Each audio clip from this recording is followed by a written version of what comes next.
clearly. Good morning, everyone. If we could please have you take seats. So first, let me say welcome to Northeastern's inaugural Athletic Admissions Forum. We're very pleased to have you all here today on campus. My name is Brian Howard. I'm sure many of you received emails from me confirming everything in your participation in this event. So we're very pleased to have you here on campus. Before we start the formal welcome, I did also want to mention that we have some of our senior enrollment management leadership here today. I'd like to say a warm welcome to Jane Brown, who is our Vice President for Enrollment Management, and also Renee Turner, who is the Associate Vice President for Enrollment Management. Now to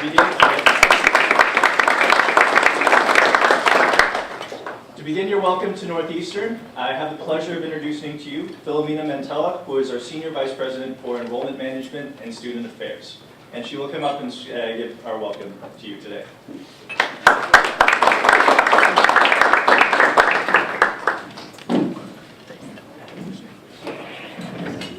Good morning, everyone. Good morning. Is this on? Can you hear me? He's hooking me up. It's just my pleasure to welcome you to Northeastern on behalf of our whole university, President Ayoun, certainly the Division of Athletics and the Division of Enrollment Management and Student Affairs. Over the course of this past year, we decided it was a good moment for us as a university to put together a task force, a team, to look at all of our supports in place for our student athletes. So we had Jane Brown, who you met, Amanda Braun, who is our senior associate and in the back, who co-chaired this group, and a number of the people, Kelly Bryan, who are putting together today's forum. And, you know, looking across the university, and I know as you work with universities, and you're dealing with a recruited student athlete, you have a couple of touch points. But ultimately, at the end of the day, it translates into many touch points, and I know you recognize that, and sometimes you reach into the universities to multiple units. And what we determined as we looked at our own university is just how much we learned from one another, to sit and talk about the supports in place. Did they make sense? Were we translating them properly for our student athletes? And how was it for them to navigate our university? And as we did that, in typical Northeastern fashion, because we enjoy two things, and one is we enjoy creating new models, whether they're educational models, like our co-op and experiential learning that's worldwide now, or whether they are models for our own development, like this forum. We thought, wouldn't it be useful to do this more broadly? And by the attendance here today, I can suggest from that we hit a little bit of a need. That there were folks out there that said, you know, let's come together as a community, look across universities, whether we're D1, D2, D3, and look at how student athletes navigate the experience and how we work with each other. So let me take this opportunity to thank my colleagues from Northeastern who came up with this idea in, again, traditional Northeastern spirit. Jane, Amanda, Peter Roby, our AD, Kelly, Bryan, all the team who put it together. And would you join me for a moment in giving them a round of applause?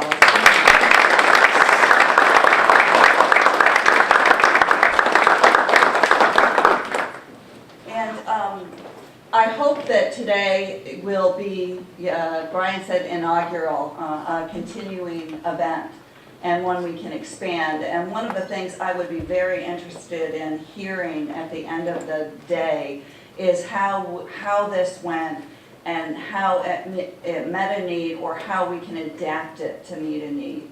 Because we do, I said there was really two facets of Northeastern. One is we love innovative models, but two, we are committed to service and service in our region. Our athletics department believes in it deeply. We believe in the quality of the student-athlete experience deeply, and the university believes in it deeply. So we think this is a beginning, and we are prepared to be guided by you at the best way to move forward with this as we take our journey together. So welcome to Northeastern, and thanks for being here and being a part of the program.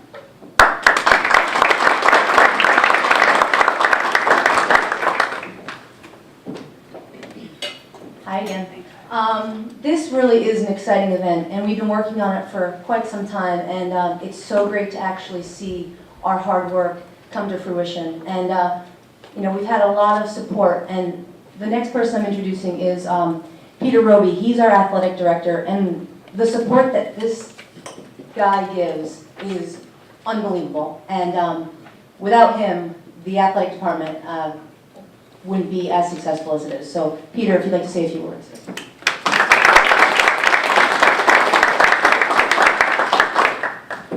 Thanks, Kelly. Welcome, everybody. Welcome to Northeastern. Everybody awake out there? Okay. I'm the cheerleader for today, so I'll get you all fired up. I should say that it's a busy time of the year on campus here, as we are in the process of finishing up performance evaluations for the year. But I will assume that none of that had anything to do with the kind words that Kelly mentioned in her opening about me. I have a lot of respect for Kelly, our compliance group, our student welfare group. Taryn Provencher is a colleague of Kelly's in our compliance and student welfare, student athlete welfare area. Elizabeth and Brian have been incredible partners of ours in enrollment management, and it's so important that we have that partnership because nobody wants to recruit a young person who we don't think will have a positive experience here and maximize the opportunity.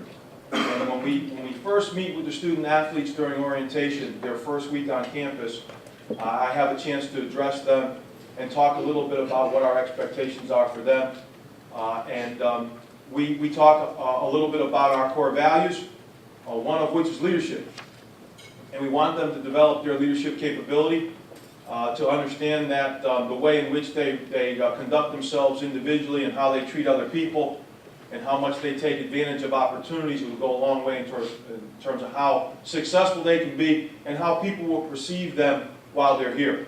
So we don't want them to just see themselves as a volleyball player, as a soccer player, as a swimmer and a diver, or a hockey player. We want them to see themselves as a student that was talented enough to get admission to an institution that has 44,000 applications in a given year, so that they're plenty capable of doing the work academically, fitting in socially, but also thriving in the athletic realm. Another one of our core values is the appreciation of difference and making sure that everybody's made to feel welcome here, that we're respected here, and we're creating a culture where people are respected and trusted. And a third is the development of their critical thinking skills. And that's where I think we all can come together in support of our students that want to play at a high level and go to college and play. Only 5% of all the kids that play youth sports will play collegiate athletics. And only 2% of them will play at the Division I level and get an athletic scholarship. So what we say to them right away is that you're special because you've overcome those odds, but you're not better. So we're trying to get them to be humble, empathetic, and keep their experience in athletics on a college campus in perspective. We try not to give them a lot of rules, but we try to get them to focus on their goals. And as people that are working with them before they ever arrive on campus, I would love it if we could come together and make sure that kids are appreciating their leadership capability, that they're working on being effective leaders, that they're starting to define what it means for them to be an effective leader. When I go around the country and speak to student-athlete groups, I'll ask them how many of them perceive themselves as leaders on the campus, and typically there'll be about 10% of the hands that will go up. And yet later on in the presentation, when I ask them how many of them were captains of their teams in high school, 90% of the hands go up. And so I asked them to, let's have a conversation about why there's a difference in perception, where when you were in high school, people perceived you as a leader, but now that you're on college campus, you don't see yourself in that way. And so part of it is how they define themselves and what they think makes for an effective leader. And so we try to help our young people define what are those things that make for an effective leader. And if they're doing those things on a daily basis, they have every right to think that they can lead, whether they're a freshman or they're wearing a C on their sweater. So we love the collaboration that all of us here in enrollment management and student life work together on behalf of our students, not just our student athletes, but on behalf of our students. And I know that we are all excited about this collaboration so that we can learn from each other, so we go back to our individual campuses and continue to make a difference in the lives of young people. And we look forward to having a long relationship with each of you. Can't tell you how excited we are to have this room full with dedicated professionals, and we look forward to a long relationship with you. Thanks so much for being here, and have a great day.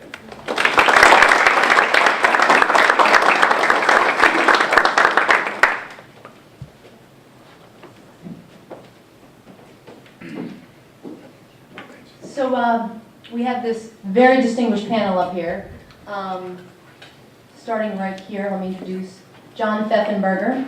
He is from the NCAA, so he's taken time to come and speak to you directly, which is amazing for all of us here. Tom Nyman, he is Assistant AD at Merrimack College, Division II representation. Liz Sharon is a workhorse with everything here behind the scenes with this. She is an admissions athletic liaison. I don't want to get your title wrong, so I'm just going to say you are a fabulous liaison to athletics, as is Brian Howard. Those two are my partners in crime when it comes to enrollment services and working with the admissions department. And then Matt McGrief, I think some of you might know of him in here, but he's pretty much a renowned admission counselor, guidance counselor. And so I'm going to turn it over to Brian Howard right now to get this thing going for you guys. And again, thank you so much. If you need the bathroom, there's you go down the stairs right here, down the hall to your left. There's men's and women's bathrooms, just in case you're not sure again. Thank you, guys.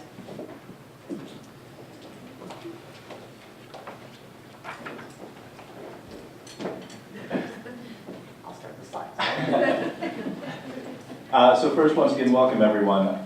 There's a lot that we're going to be covering today, if you can see in the handout that we provided for you today. So just logistically, we'd ask if you could potentially try to hold your questions towards the end. We do have an hour that we've blocked off for Q&A. Part of the reason that we printed the presentation with a notes column on the side is so that if questions do come up, please feel free to jot them down. We can come back to those later. We'll also be able to go back to any of the slides if you have questions about a specific slide. But to begin with, since this is talking about all the different types of divisions within the NCAA, we thought it would be beneficial, since we also realize that there's probably a range of backgrounds and knowledge that exists in this group, to at least start off the presentation with the key differences and different aspects about Division I versus Division II and Division III. So to begin with, when you're looking at Division I institutions, this is where you're going to find the largest amount of athletic scholarships, and particularly full athletic scholarships. This is the most competitive level of play within the NCAA. When you are looking at Division II institutions, they do also offer athletic scholarships for recruits. They are less than a Division I institution. You also will find fewer full tuition scholarships. But Division I and Division II athletes are able to receive athletic aid through the institution. Finally, Division III does not have any direct athletic scholarships. Now, when a student is looking to compete at either the Division I or the Division II level, they do have to go through the Eligibility Center, and they do need to meet the requirements held by either the Division I level or the Division II level. And this is definitely something that we'll be speaking a little bit further about in the presentation, but it is a key difference between Division I, Division II, and Division III. So Division III recruits do not need to meet eligibility through an Eligibility Center, through the Eligibility Center, so that is not something that pertains to them. Speaking about the time commitment, which I already mentioned a little bit earlier, Division I obviously has the largest time commitment. It is varsity athletics at a highly competitive level. So really you're looking at it, and this is directly from the NCAA's website, it is similar to the kind of time commitment of a full-time job year-round. If you're looking at the Division II level, there's also a significant time commitment. There's also additionally a fair amount of travel that the students would be doing. Division III, not to underplay it, there's still definitely a significant amount of time that a student is doing as a student athlete. And you truly are a student athlete, really focusing on all aspects and facets of that. And then finally, Division I, you are going to be doing a lot of national travel. Obviously, there are different conferences across the United States. But within that, you are going to be playing games that are out of region as well. And then also when you are looking at competing in regional conferences or also looking at national championships, there's definitely going to be a significant amount of travel that's on the national level.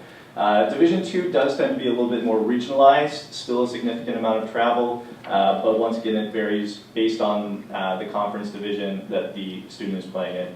And then also Division III does tend to be a little bit more regionalized and local travel. So that is your brief introduction to the differences between Division I, Division II, and Division III. To expand a little bit more on Division III, I was a Division III student athlete. So when I started to work here at a Division I school, this was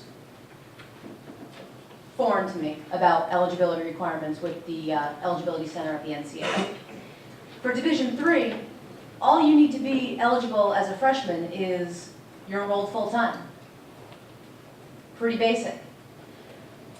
Now you get into Division I and Division II. If you're a Division I or Division II student athlete, you have to register with the Eligibility Center. And there are two key components that we as Division I and Division II look at.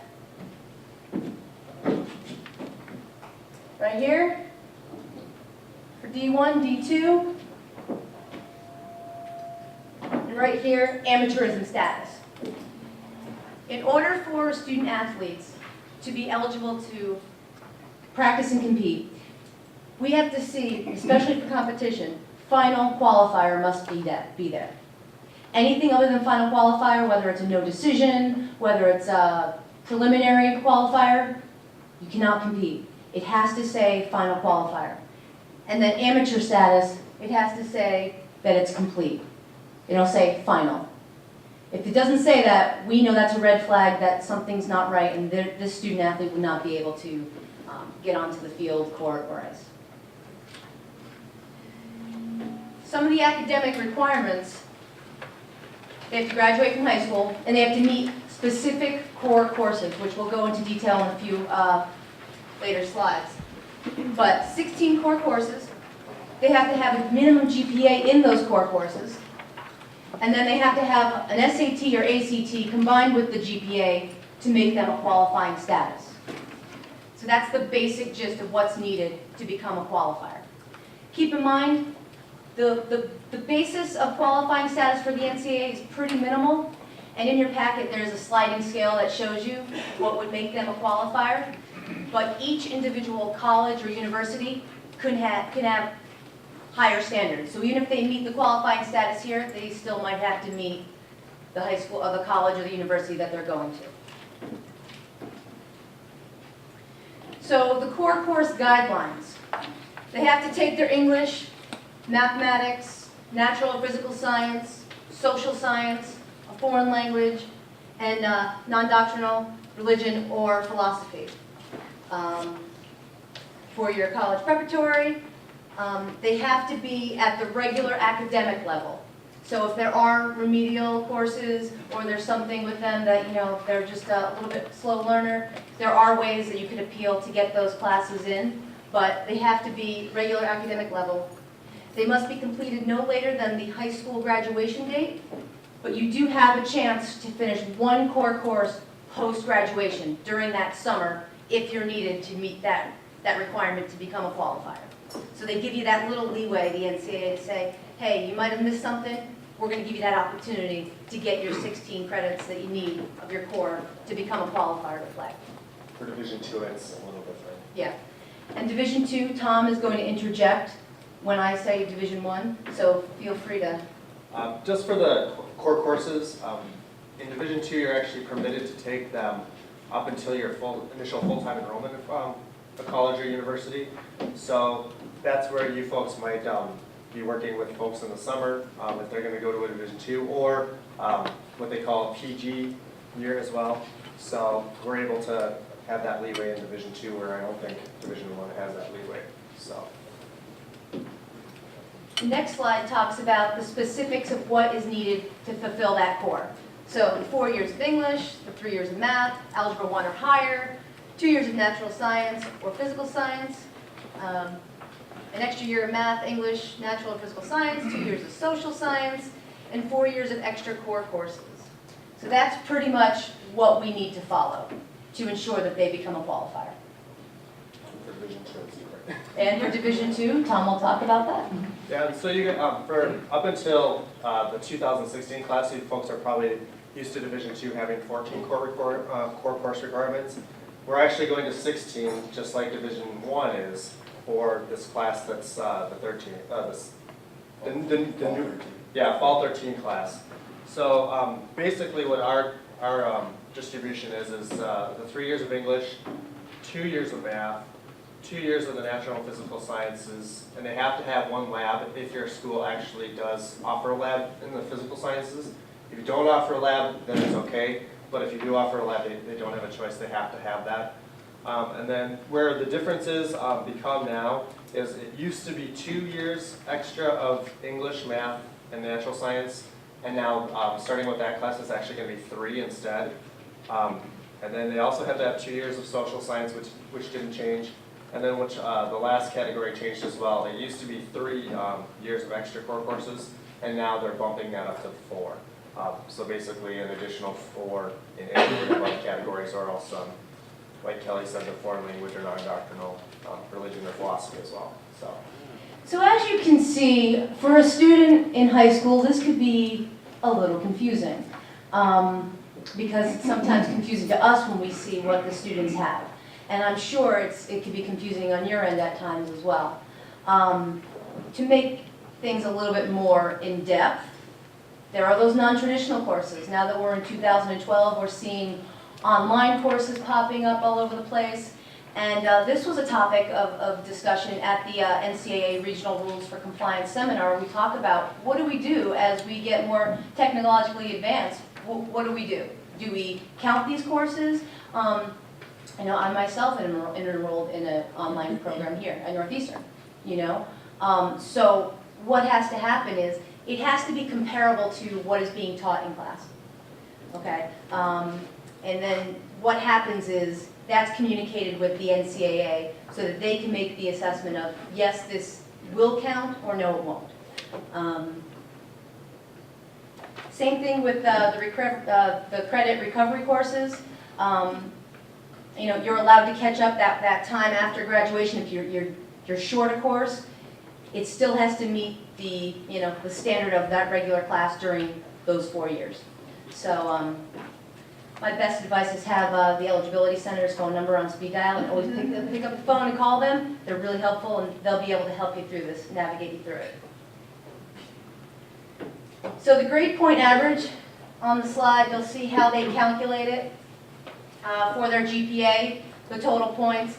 A is 4, B 3, C 2, D 1, and this goes to that sliding scale which is in your packet. So that's how they calculate that. And John would be able to maybe talk more about that in the question and answer session later on. So the test score requirements. There has to be an SAT and an ACT on file. And again, whatever their grade is will go towards that sliding scale. So if they have a 2.0, they have to have whatever GPA, whatever test score. So again, that form should be really helpful for you in your packet. But another thing we find is they take the SAT and the ACT, but it never shows up on that first slide that we talked about of has all those little boxes, and it'll say SAT, NA, not available, or not there. ACT, same thing. They have to make sure, the students have to make sure they enter that code 9999, so that once they take that test, once that score comes in, it shoots directly to the Eligibility Center, so that it can be calculated. If it doesn't get in there, that's what holds it up. It could prolong the qualifying status, and then it could lead into the fall. They might not be eligible. So it's the sooner that they can do that, the easier it is for them, for you, for us. Jump in on that too. It's also free if they put in the code to send it, and if they wait for you to put in the code, it's going to cost them $30 or $40. So if nothing else, it saves a couple bucks. And then for the Division II level, we're different, of course, with Division I as well, with the whole test score as well. But unlike Division 1, we don't have a sliding scale in Division 2, so no matter what, a student athlete, or a potential student athlete, as we like to call them, has to have a 2.0 in high school no matter what, and they actually have to have an automatic 820 on the SAT, or else a 68 recalculated on the ACT. And there's, I mean, we can do waivers and such, but that's pretty much no wiggle room on those scores, unfortunately, unlike Division 1. And then once again, Division 3, they just have to be, accepted to the school and enrolled full-time to go ahead and play. Just tell me what the number on that ACT was again? Yeah, ACT is 68. And that's combining the individual subsections, adding them together, so as opposed to their regular composite, which averages them, the NCAA adds them together to create the new score. Yeah, and the SAT is 820. It's the two. Yes, critical reading and math. Yep. For those students who have education impacting disabilities, the NCAA will work with those students. As you can see, you could use up to 3 additional approved core courses taken before full-time enrollment in college. The biggest thing here is that information has to be sent to the NCAA. They won't just take your word for it. They have to be able to document it properly to ensure that, yes, this student does meet this requirement, this exception, and then the Eligibility Center will work with you to determine what they will take and what they won't. I don't know if you have anything. So Division 1, a little different than Division 2. The qualifier and non-qualifier status. So once they get that qualifying status, final qualifier, that's terrific. We breathe a sigh of fresh air and know that the students have done all that they needed to do with your help and assistance to pass, yay, and get out there and play. So they can receive, when you're qualified, you can receive your financial aid scholarship during the first year, and they can start to play their 4 seasons as they remain eligible through their time at the university or college. Non-qualifier, however, they're in a little tough spot. There are waivers available. They could be long and tedious. I say never to bank on them. Sometimes a non-qualifier will happen because they're shy in their core courses by 0.5. They'll take something in high school that's only worth half a credit. Something like that, that's waiver worthy. We could kind of fight and say, hey, look, they took this class, we think it meets the standards, and then, you might get a waiver and say, okay, we'll make them a qualifier. They can go ahead and compete. Sometimes they might be so far off base, or their GPA is really low that it doesn't meet that sliding scale. Their test scores are low, and they're deemed non-qualified. Once that happens, they don't receive athletic aid, which can really hurt them, especially if the school's expensive, like most are today. And, they're not able to participate with the team. So that's why it's really important to get you guys on board and understand and have you work with them to work with the NCAA Eligibility Center so that does not happen. Division 2 partial qualifier is where I'll turn it over to Tom. Yeah, Division 2, unlike Division 1, we actually have a partial qualifier status. And if you can kind of think that basically they can pretty much do everything that you would normally do as a qualifier, except they can't compete in that first academic year in residence. They can actually receive their athletics aid and their scholarship that we give them if they sign an LI, but they just can't compete. And they actually can't travel as well. They can, do everything at home, all the home events and all that, but we actually can't allow them to even travel, receive meals with the team. They would have to take their own car, all that kind of stuff. So that's a little bit different. And basically, you can have unlike the sliding scale, that's where we, get into the partial qualifier status. You can meet the test score requirement, but not meet the GPA, and that would deem you a partial, or else vice versa as well. You can meet the GPA requirement, but not the test score as well. So that's kind of where the difference lies as well, and we see that quite a bit in Division 2. And of course, like Kelly had said, waivers are definitely possible. I've done a ton of them. And some of them they go through and some of them they don't. So it kind of really depends upon the NCAA and how they view each individual case on a case-by-case basis, really. So it kind of just depends upon the student and their situation. So the sooner you folks get in contact, I think, with the compliance officers in the process, with your students, we talk to the Eligibility Center all the time, and we'll help you out and help the students out as much as possible, through that process. So. Kelly and Tom, do you want to talk a little bit about the actual waiver process itself in terms of when that starts being a conversation and what exactly doing a waiver means? Sure. For Division I, and I can't speak again for you, Tom, but we can't begin that waiver process unless, John, you are finally here. Welcome to Northeastern. You've put your deposit in. You've signed, your athletic scholarship. Now we can go ahead and do that.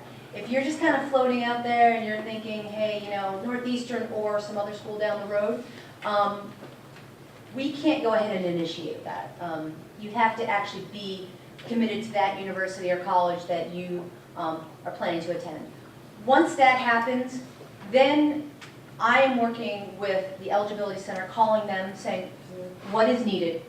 And at that time, that's where you guys get thrown to the wolves, because I'm calling you, or admissions is calling you, or somebody is calling you, the coaches, the student athlete, saying, I need X, Y, and Z. Sometimes it could be as simple as there's a course that was taken that changed its name. So it went from Algebra 1 to Algebra so much fun to take. Well, it could be the same exact thing you're teaching, but because that title changes, you have to alert the Eligibility Center. So then sometimes it's that easy to say, oh, now you're a qualifier. Other times it's you have to kind of go through and see what they've taken. And so it could be easy or it could be really tedious. And that's where communication with you guys is vital. And then there's usually, if it's a fall sport, the Eligibility Center works really hard to get that information and that answer to you as quick as possible. Sometimes they'll come back with a, hey, I need to follow up from this. I'll give you guys a call, hey, I need this. You guys give it to me, or you guys have to send something directly to the Eligibility Center. So it could be a process, but they try to speed it up for the sport of the season. So that's great. And then, if they give a rejection, you kind of, there it is. I can jump in yeah. too. From the NCAA's perspective, kind of what happens, the Eligibility Center is kind of, I guess, the front porch for prospective student athletes in Division I and II. So what happens at the Eligibility Center specifically is the initial decision is made based on whatever the current rules are. So before a prospect is deemed a qualifier or non-qualifier, that's all done at the Eligibility Center. That may require us to follow up with the prospect via email or maybe sending some tasks through the registration to, hey, you need to send your transcript, you need to send your test scores still. Hey, high school, we need to update a core course or we need to update something else. Once a final decision has been rendered and if a prospect is a non-qualifier, that's usually when the waiver process is set in motion. And from our perspective, once the waiver process is set in motion, there's an entirely different staff at the NCAA that reviews the waivers. They are more of our legislative body, and they review the waivers based on previous case precedent, guidelines set forth by the committees that are setting these rules and those kind of things. So the Eligibility Center makes the initial decision. The waiver process is done in a different staff, but the Eligibility Center usually facilitates a lot of the information collection to try to streamline the process and make it as easy as possible. Yeah, and I think from our perspective, the most helpful thing that high school counselors can do is update their core course list every year if possible, at least once, because that's kind of where a lot of times we see it. Otherwise, sometimes what we'll see is like a kid will be a Division I qualifier, but not Division II, and those waivers are usually pretty easy to pass. Or, if you have a student who had some sort of an injury or, a health issue, we'll collect all that data, that information from their parents and such, and those are pretty easy to pass as well. So, I had actually a student from one of the high schools who had 10 points less on her ACT or SAT this year, and they said no issue because she had, surgery. And that's part of, they're really, really helpful, and they do understand, but we do have to get the right information. Can I just make a point? Yeah, Sorry. The other thing that I've discovered over the years is that the NCAA will also drop courses from your approved list. The courses aren't denied; they're just disappeared from the list. This happened to some of our Latin 1 or Spanish 1 kind of classes. They just kind of evaporated from the NCAA list. So I think it's also good to review your list regularly, because courses kind of just magically disappear. It's not because they've been disapproved. The other thing is that sometimes the NCAA has asked us not to use course numbers anymore, and so we'll put courses in without course numbers, but their courses have been there a long time, and sometimes the NCAA doesn't understand that, and that's an issue that Kelly and I worked on with one of my girls a year ago who's playing field hockey at Northeastern. So it is good to stay on top of that, because these things happen and you don't always really understand why these happen. Sorry, John, but it can create some gray hair or lose some hair for some folks. So it's just always good to check that. And what I find that works here with our team is we usually assign somebody within a department to do something. So if you have a staff of 3 or 4, or how many you have in your department, maybe you can designate somebody to be that sole person to check on that on a regular basis, so that that one point person who it is. So maybe today you guys could be the athletic liaisons to the Eligibility Center. But that helps, because then hey, John's the go-to guy. So just a little aside with that. But amateur status. So they meet the qualifier. They could be a final qualifier, but then it says preliminary, certified for that. Has to be both, or else they can't compete. My trigger is, okay, it's preliminary certified. What does that mean? So I'll usually pick up the phone, I'll call the NCAA, and I'll say, what's going on? 9 times out of 10, it could just be that the student themselves haven't answered all the questions that were needed on their Eligibility Center, registration, thank you.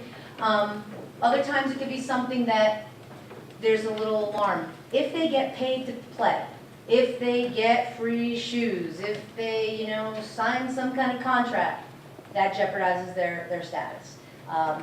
If that happens, they can lose eligibility for their entire time at the collegiate level. So the EC staff does a fantastic job with checking all of that. And if there are any questions, they'll usually, alert us, or, put it on their registration form, and we'll be able to ask those questions. I'll jump in on that. Actually, the amateurism department is the department I work for at the Eligibility Center, so this is kind of my wheelhouse here. A lot of what we see in the registration, I know from a high school perspective, there's confusion sometimes. What prospects will be asked to answer in the My Sports section of the registration.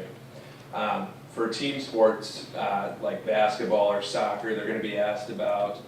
They're going to be asked questions about, have they received any expenses? They're going to be asked questions related to athletics contacts, and they're going to be asked to list what teams they've participated on. If it's an individual sport, there'll be additional questions related to prize money, and then depending on a specific sport, there may be some more additional questions that are specific to that sport. Like bowling, for instance, has some very specific issues that cause amateurism problems.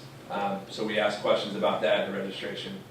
Currently right now, based on how a prospect registers in the My Sports section, there are 22, we call them triggers, that will flag a case for a review. I would say roughly every year we do 90,000 amateurism certifications. About 15,000 of those are flagged by those triggers for staff review. The rest of those are automatically certified because the registration is clear and the computer clears them. Of those 15,000, about 800 or so actually receive some sort of condition on their eligibility based on their amateur status. What that can mean is they may lose a season of competition, they may have to pay back some prize money, The scenario where they're completely not eligible at all is very, very rare. I would say maybe 5 to 6 a year at best. So we don't see a lot of those. The other thing I would add too is the difference between a preliminary certified status and a final certified status all hinges on the prospect pressing a little red button that says request final amateurism certification. You would be surprised how many don't do that. With the way the system is set up is so we can confirm that all the information is true and up to date, because we realize that prospects register typically at the beginning of their junior years. Is what ideally would happen is they would go in and review that information and then go and press that request final amateurism button when it becomes available. Now it becomes available for fall enrollees on April 1st and for winter spring enrollees on October 1st. So of the year they plan to enroll. So in another week, all the fall 12 kids will need to go in and press that red button. And then their status can become final, and then you guys will have to call us. So. When was it again for the winter? The winter spring enrollees is October 1st, and then the fall enrollees is April 1st. Here's a participation portion of our meeting, our seminar. Show of hands, how many have actually seen the Eligibility Center website? Oh, that's terrific. Very nice. Okay. Very nice. Towards the end, we're going to have John jump on here and show you what it looks like from a student's perspective, because I think that's helpful, even for myself. So he'll do a little bit of a, show for you guys with a lot of flash. So for the registration, there's the website. Talks about, account creation. You need a valid email address, personal info, name, address, date of birth, gender. Talks about the coursework needed, the sport or sports that the student plans to play, and the payment. And I don't know for D2 if same thing. Yeah, I know the thing that we run into a lot of times at our school, maybe you guys do at Northeastern as well, is if they're eligible for a fee waiver, that gets kind of tricky because you guys kind of have to facilitate that on your end. And, sometimes we have to go back and forth and try to get that information. And so hopefully, if they are eligible for a fee waiver, getting that done as soon as possible within the process, so. What's the fee waiver process? I mean, what do we need to send to you, or how do we initiate? Basically, from what I understand, is if they're eligible for a fee waiver for the SAT or the ACT, then they should automatically be eligible for a fee waiver for the Eligibility Center as well. You actually have to go online and register that as a fee waiver. So if you're the administrator for your high school, you just go into the system itself and put it down as a fee waiver. And then you can just go in on that. What's your name? Jordan Roll. Jordan, thank you. Yeah, so what I suggest is if you have a student who is in this process, I advise you to have them come on in your office, sit down, and have them log in front of you so you can see exactly what they're looking at and what's missing and what's not. Knowledge is power, so now that you kind of have this basis, you could go ahead and ask those questions. So it'll say, there's a portion that'll say fee issue. It'll literally pop up. And once you see that, that's my trigger to talk to the coach, say, hey, John has a fee waiver. He needs to go ahead and take care of that. But I do encourage you guys to sit down and see what the students are looking at. You'll get a lot of answers to do that.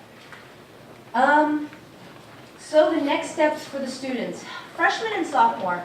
And I know this could be very difficult because there's probably a bunch of students that freshman year, unless they're blue chip players and they're going big time, they might not know if they're going D1, D2, or D3 for that matter. Prime example, I was going to play Division II. I had a scholarship waiting for me at 2 different universities, and I saw my current school. I went to a shameless plug, Roger Williams University in Bristol. I saw it, fell in love with it, and I went to Division III. So you might have freshmen and sophomores that just really don't know yet. So I think it's important to really engage in conversations of asking them what their, their path is and what they're interested in, and do they have any plans. I think it's really important to have that open dialogue at an early age. So start planning now, working hard, getting those grades, taking classes that do, coincide with the NCA courses. Again, if you fall behind, utilize all your resources that you have to catch up. Juniors, you'll complete your online registration. Again, it talks about entering the code for your test scores, asking you wonderful people to send that official transcript to the Eligibility Center, and then stay on track with the courses. Once the student is identified as a recruit, what I do, I can't speak for you, Tom, is I check the Eligibility Center constantly to see where they're at, and I'll give statuses to the coaches to say, here are the anticipated recruits, here's their status of where, what they're missing, what they're not missing, please present that to them so they're aware. And so that's where the dialogue should start to happen with the universities and colleges.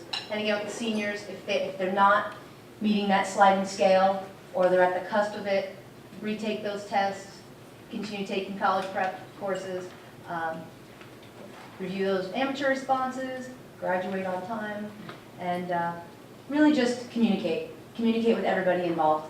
That's the best thing I could give you today. With that, I'm sure you've heard enough of me speak, so I am going to turn it over to Brian. Well, that's not good. We're going to take a brief interlude to talk a little bit about this part of the process in terms of how it affects both admissions and specifically in terms of your counseling. Both Brian and I work in undergraduate admissions here at Northeastern. I work specifically with domestic applicants from the great states of New Hampshire, Pennsylvania, and Florida, as well as recruited athletes in a variety of other special populations.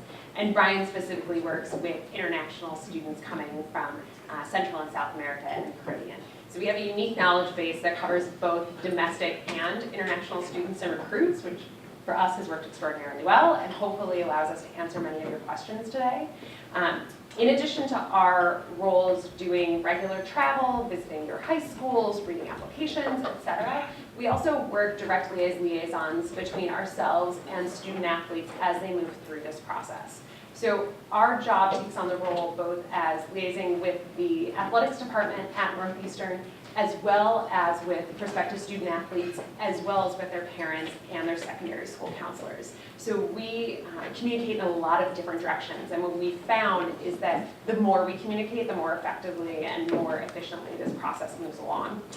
With that in mind, and having gone through the process last year with one of Matt's recruits, who's here on campus now playing field hockey for us, we also thought in coming up with the format for this seminar that would be really valuable for you to hear directly from another secondary school counselor who both has gone through this process with a number of different student athletes, but also has presented on this topic specifically at a number of conferences, talking about how to guide student athletes through this process.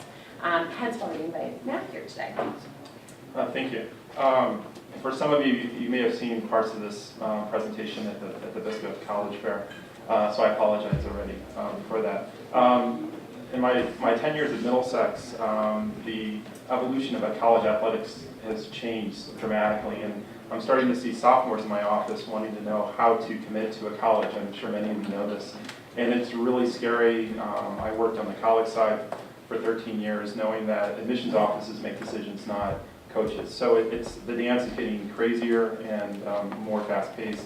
And one of the first questions I always ask kids, do you really want to be an athlete in college? Do you want to compete? And one of the best athletes at Middlesex this year, she decided she didn't want to. She's a 3-sport captain, could have played soccer or track, decided she didn't want to do it.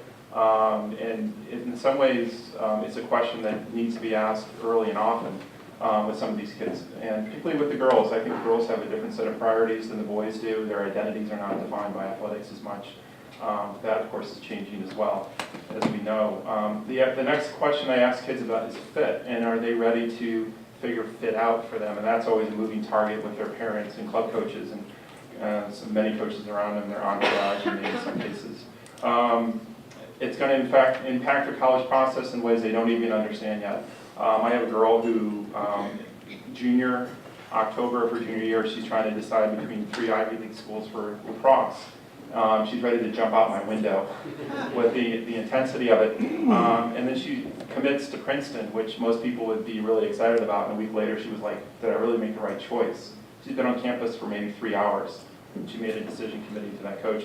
So it's a huge issue, the fit. There's more than just the name or the coach that's involved, as we all know. We ask our kids with, athletics get you into schools that maybe you're not really academically qualified to get into. We all know that. We ask our kids, most of our kids want to go to highly selective academic schools, and we ask them to commit at least for a year to that program. Don't get in and walk. And I know of coaches who won't recruit kids from independent schools because they know that they use that to get into the school and they never play. So you got to commit, and the coaches are monitoring that very carefully. And also, very few kids actually have the college process work out for them if they start senior year with the recruiting process. I think the only sports where that can maybe even happen these days is football. Oddly enough, is probably the most sane process now. And Northeastern doesn't have that pleasure anymore dealing with football. But it really happens towards, the senior fall is when it really happens for a lot of those kids. So it's very different for those athletes. And I think basketball is actually somewhat more sane than some of these other sports. The rest of them are just completely in junior year now. And then just one quick interjection that Liz and I wanted to make is the fact that there's also a wide range of opportunities at each institution to play club, intramural. Club especially is playing at a highly competitive level and does traditionally involve a lot of travel. So it also becomes counseling your student about the differences, different opportunities. So even if a student is very interested in attending a Division I institution, they still have the ability to participate in athletics at a highly competitive level, but not necessarily be a Division I, even Division II recruit, but have that also, as Matt mentioned, fit for the right institution for them. So it also becomes discussing that there are other options if you still want to play, participate in a sport. You don't have to play at the varsity Division I, Division II, or Division III level. Excellent. And the big question, do you want to be an athlete and do you want to accept what's going to happen to your process? And it's going to impact your relationship with your peers, your coaches. A lot of things happen when those kind of commitments happen early in these kids' lives. And it's with social media. I was on a website last night for one of the local soccer clubs, and they already have listed their sophomores who've committed to Division I schools. Sophomores in high school who committed. So that's where it's at, and it's not just our coaches at our schools or the college coaches, it's these external parties. So we go to the next slide. Principle 2. Basically, we've been talking about the NCAA. Many of our kids really want to go to schools where the bar is much higher than just what the NCAA sets. And we all know that the best way for them to find the most opportunities is to get the best grades and best scores. Obvious points, and we all know those things, but kids don't seem to listen. Particularly if they commit to a school in their sophomore year and all of a sudden they're on easy street, they back off, they're not taking the most rigorous courses, their grades drop, and all of a sudden they run into the athletic index at the Ivy League or Patriot League schools that they're interested in, and they've already, quote, committed to. And we also find within small New England colleges around here with their banding system, very complicated ABC banding. They're not supposed to talk about it, but we all know what's going on out there at the Division III level. What's nice about the Division I level is that it's pretty mainstream. With the scholarship schools, you kind of know what you're getting yourself into. You can call up Duke, you know exactly what they're looking for with a recruited athlete. That's not the case in many other places because these schools that don't have athletic scholarships, they have different priorities.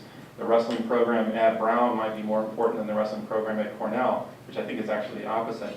But the thing is, you don't know what schools have different priorities going on, new coaches, and also with the Division III schools with the banding process, the admissions office gives the athletic director maybe 60 or 65 picks. They divide it amongst the coaches who has the priority that year with the C band versus the A band. We don't know that stuff, and the coaches don't know that until mid-summer, late summer, when they're already committing the kids. So you find yourself in these kind of delicate conversations with kids and parents and coaches and admissions offices that are difficult to figure out. So it's important that we're proactive in these conversations with the kids. But the bottom line is the better your grades are, the better your scores, the more opportunities that are out there. And that's a great segue to have Liz and I's discussion about admissibility versus eligibility. And There are a few different things that we want to talk about with this process, and also as Matt mentioned, we are resources. It is always a great option to speak directly to admission staff and find out who within different admission offices work with recruit athletes or potential student athletes, and have that as an additional resource, because there is sometimes communication that happens in many different paths and at different points in time, and communication that may be going on with an admissions office might be different than what the student is hearing versus what a coach might be saying. So being able to have a conversation with your colleagues in admissions offices is always very beneficial, and we're here as a support system for you too. But as Matt was saying, with talking to the student about what their interests are, one of the first things to really think about is academic program. You know, looking at the institution that that student is thinking about committing to or looking at applying for, understanding, do they have what major I'm interested in studying at the college level? Are there specific requirements that that institution sets up to be eligible for that program? You know, looking at programs in health sciences, looking at programs in very math and science intensive programs. You know, does a student need to meet a certain prerequisite coursework for that program at that institution that may be very different than what just in general qualifies them to compete at the Division I or Division II level? Are there limited spots, as Matt's talked about, going through, looking at the different teams, understanding how many spaces each team has. Also, when we are having the conversation with students that are maybe just even visiting campus, are not even starting a formal recruitment process, but they come to Northeastern and want to talk about playing at the Division I level, it also becomes setting that expectation to understand, you know, there's one varsity team. There are 4 or 5 different years of players that are on that team. The odds that that specific position that you play will be opening up when you're coming in as a freshman, the stars don't always perfectly align. So it's something to at least have that conversation about and be a dialogue that you're having with not only the coach that may be recruiting you, but also understanding that from the different institutions. Now, Liz and I also have encountered a wide range of potential student athletes each year. And there are students that automatically are qualifying for our academic scholarships. Last year, our women's soccer team had a student that came on in the most prestigious scholarship here, that she came on to the university as a trustee scholar. And that was out of her own merit. There was nothing that we really, outside of working with the athletics department and letting them know that she received that, she was able to receive that on her own accord. So there's also very competitive students that are able to come into honors programs, qualify for academic scholarships that go beyond potentially athletic scholarship that an institution may be giving to the student.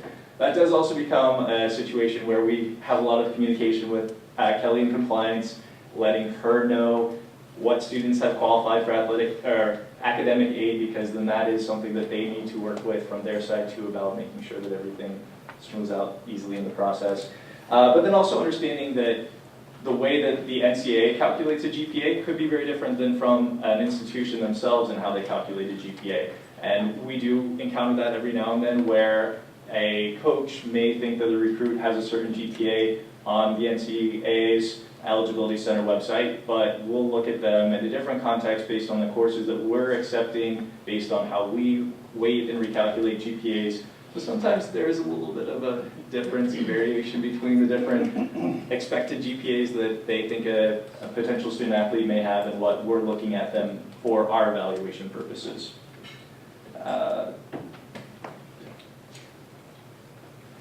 We also came up with a number of just sort of general tips that we've run into and things that we found to be helpful in working with student athletes. The first and foremost is the question of, are you being recruited? Which is a big question, and it's an incredibly hard question for students to understand. The thing that I liken it to is when students receive general mailings from institutions who purchase their name through the search process, and then believe that Harvard wants them because they sent them a brochure and they're being recruited by Harvard and it's amazing. And unfortunately, we all know that that's not always the case, that perhaps they met some qualifying standards, that Harvard purchased their name from the search corporation, and that's wonderful, but doesn't necessarily guarantee admission. This is sort of that same process. and that students enter into the recruiting process in a number of different ways, and it varies widely by sport, it varies widely by institution. Some students may walk onto a campus, they played soccer in high school, and they say, hey, can I meet with the coach? Other students might go onto our athletics website and fill out a potential student athlete questionnaire, which will put them into our mailing system and into our inquiry pool, but doesn't necessarily mean that they're being actively recruited and advocated for in the admissions process. And then of course some students will come in who are pretty clearly being recruited, who are highly desirable and have a lot of contact. But there's a lot of wiggle room in there, and I would imagine, especially as secondary school counselors, oftentimes it's really hard to discern what a student is telling you and what's actually happening, which I think is both where it's really valuable for you to have direct communication with the admissions office, because we're able to, hopefully at other institutions as well, clarify what really is happening and what's going on, but also realizing that students can interpret things different ways, as we all know. What we find in the process is we try to be as clear as we can with student athletes about what it means to be recruited and what it doesn't. What we define as a student who is being recruited is someone who the coaches are actively advocating for. Some of them may be receiving a scholarship, some of them might be highly desirable walk-ons. But they're students for whom the coaches are coming to us and saying, I really want this kid, what's happening? And we're monitoring the process for that student. That's different than a student who maybe during tryouts could be a walk-on, maybe if they happen to show up on campus could be okay, but that in our eyes at least is not technically a recruited athlete. Also realizing that, as Matt alluded to, different sports and different athletes are going to have different degrees of consideration. Different institutions have different priorities in terms of what sports they're trying to build up, in terms of what teams happen to have a bunch of spots that year or know that a bunch of athletes are leaving. Some of that are things that are similar to institutional priorities on general admissions decisions that aren't necessarily going to be openly shared. But other parts of that, hopefully you can either read into or ask questions about to find out whether this is a student that's being supported through the process and a team that's being supported through the process, or whether this student is a lower priority or really should be going through the process just on their own. We also encourage all the student athletes that we work with to take ownership of this process. The reality is they have to take ownership to ensure that they have a spot to go to school next year. That's ultimately our goal regardless. And that's sort of where our roles combine from being both admissions counselors in the literal sense and also working with athletics. That my goal when I talk to a student athlete is to make sure that they are both going through this process, of course, as a recruit, but also that they are considering the same kind of questions that Matt brought up that any prospective college student should be considering.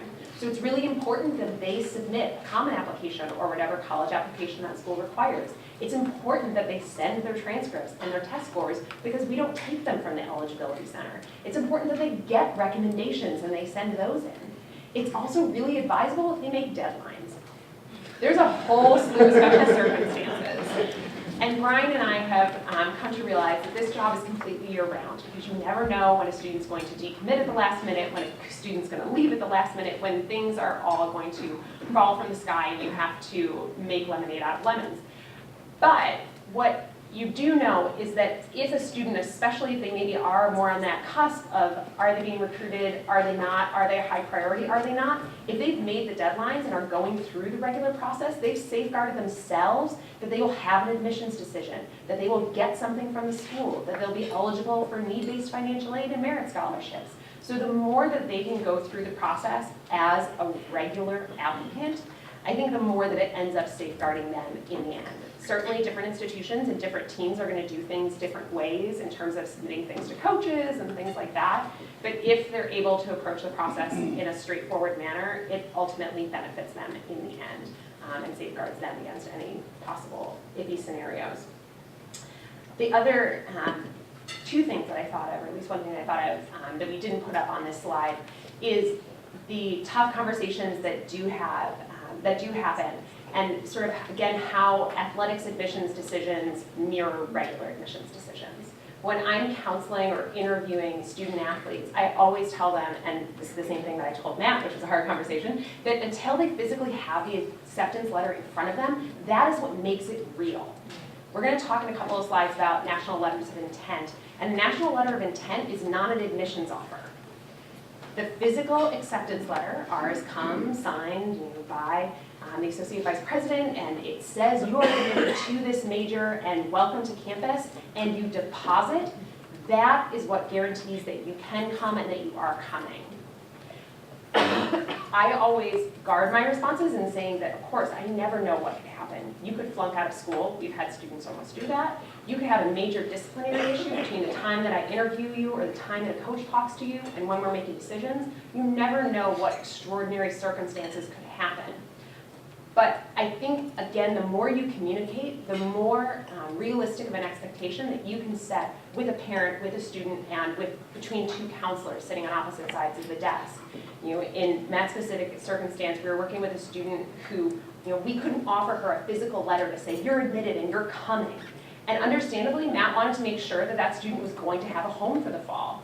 My response to that is always that I foresee that this is going to work out in a positive fashion, that I don't imagine that there's going to be any speed bumps, and assuming that all of these things happen as we all expect them to and there aren't extraordinary circumstances, that everything's going to work out. But that offer of admission is the official thing. So it's still, until they have that document, that really is what makes it sort of set in stone. So all that boils down to is communicate, communicate, communicate. The same way that hopefully if you run into other scenarios with other students that you hopefully reach out to different admissions offices and ask questions.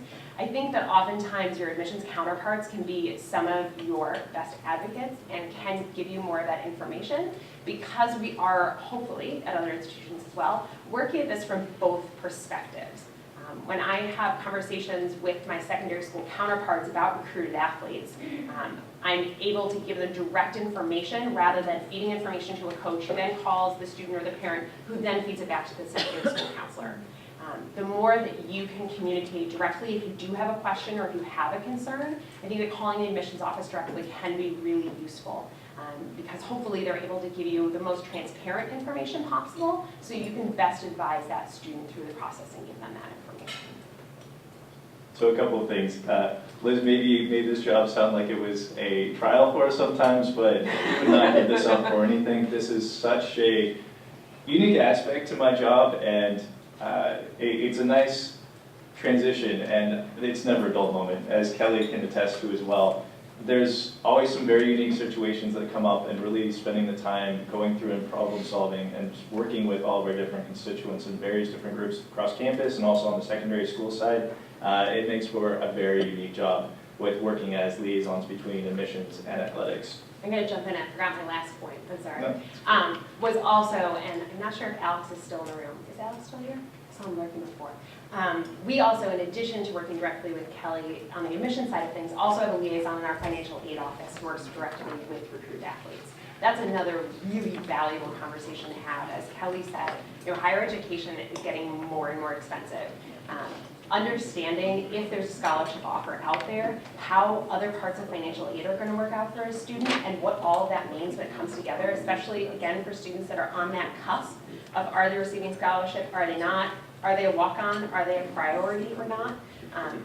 Communicating with financial aid offices and financial aid counterparts can be really valuable. Many institutions are going to offer them early financial reads or some initial information about their financial aid package. That's incredibly valuable, especially when we're talking about students that are committing so early and committing so exclusively to one institution. And it's something that, again, when I'm talking to student athletes and families, I encourage them to go back to the financial aid office and make sure all their questions are answered. Because the reality is that higher education is very expensive. And just because you get to play on the soccer team, especially if you're a walk-on and not receiving athletic aid, doesn't mean that all these other stars are going to align. You need to make sure that for the same reason that this is a good fit in terms of physical situation and social life and such, that the money also needs to work out. So that's an important line of communication as well. All right, and going off of that conversation, we will go into the National Letter of Intent, or NLIs, as most of you have probably heard it referred to, and our kind of internal lingo that we talk about a lot. As Liz mentioned, signing a National Letter of Intent is not a guaranteed contingent of admission to an institution. Now, with that being said, we are regularly keeping in contact with our coaches and with Kelly, and we want to make sure that before we're having a National Letter of Intent sent to a student, that we've at least had a conversation about that student and want to make sure that we're all on the same page about that student athlete and where we view them in the process, because it can look very bad for many different individuals and coaches and an institution if you're signing a student and then the student ends up being denied from that institution. So things to keep in mind of what an actual NLI or national letter of intent is.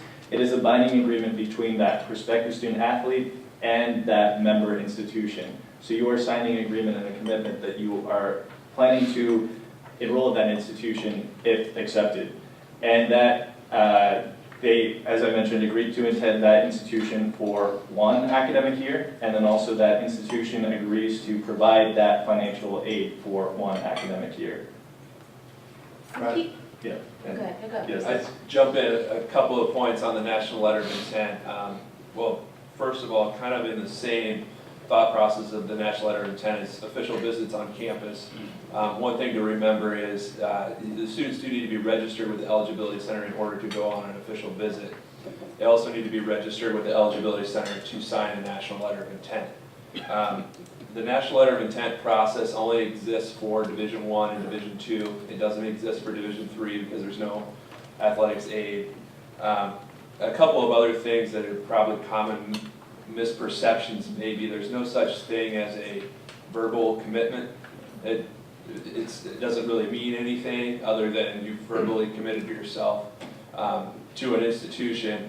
There's nothing technically binding until you sign that NLI piece of paper. So those would be my jump-ins on that. I guess for us too, it's with the institution, not the coach. So if the coach leaves, you sign an NLI, you don't necessarily get to follow the coach. A lot of kids think they can, but And, you know, to speak about what Brian Liz said, you hope that every institution, if they're going to give an NLI, they've had those conversations with admissions, that they're not going to have egg on their face and say, oh man, they signed an NLI, but now they're not admitted. So that's why it always goes back to communicating, even on our level. You should be in some of these meetings we have. They're priceless. But you have to be willing to get to the core of what's needed, what's important, and what's best for the student. You know, sometimes you'll have coaches that really want somebody, but the school might not be a good fit academically. It may be too much for them, or so those are the candid conversations that we're having. And I also, speaking from an athletics perspective of when a coach wants somebody, I liken it to a relationship. You really like them. You know when somebody really likes you. They will hound you. They will send you flowers, all that fun stuff. You know when somebody likes you, but you know when they don't. And you might want them to like you, but a coach will definitely let you know if they want you. They will. So just keep that in mind. And once they sign the NLI, they're off the shelf. That means the wedding ring is on. They can't be courted by somebody else unless they have a bad breakup, and then they could go through the transfer process. But and it's really that's what it's kind of like. And so until they sign that NLI, you know, they can go anywhere. And going off of that, we do have a few key points that we do want to touch on to talk a little bit more about the NLIs, to really keep in mind when you're speaking with students. Each sport has a specific signing period, and some sports do have multiple signing periods. And that means that that is the only point in time when a team can send out an NLI to a student to sign and then return to that institution. There's also deadlines of when that needs to be returned back to the institution.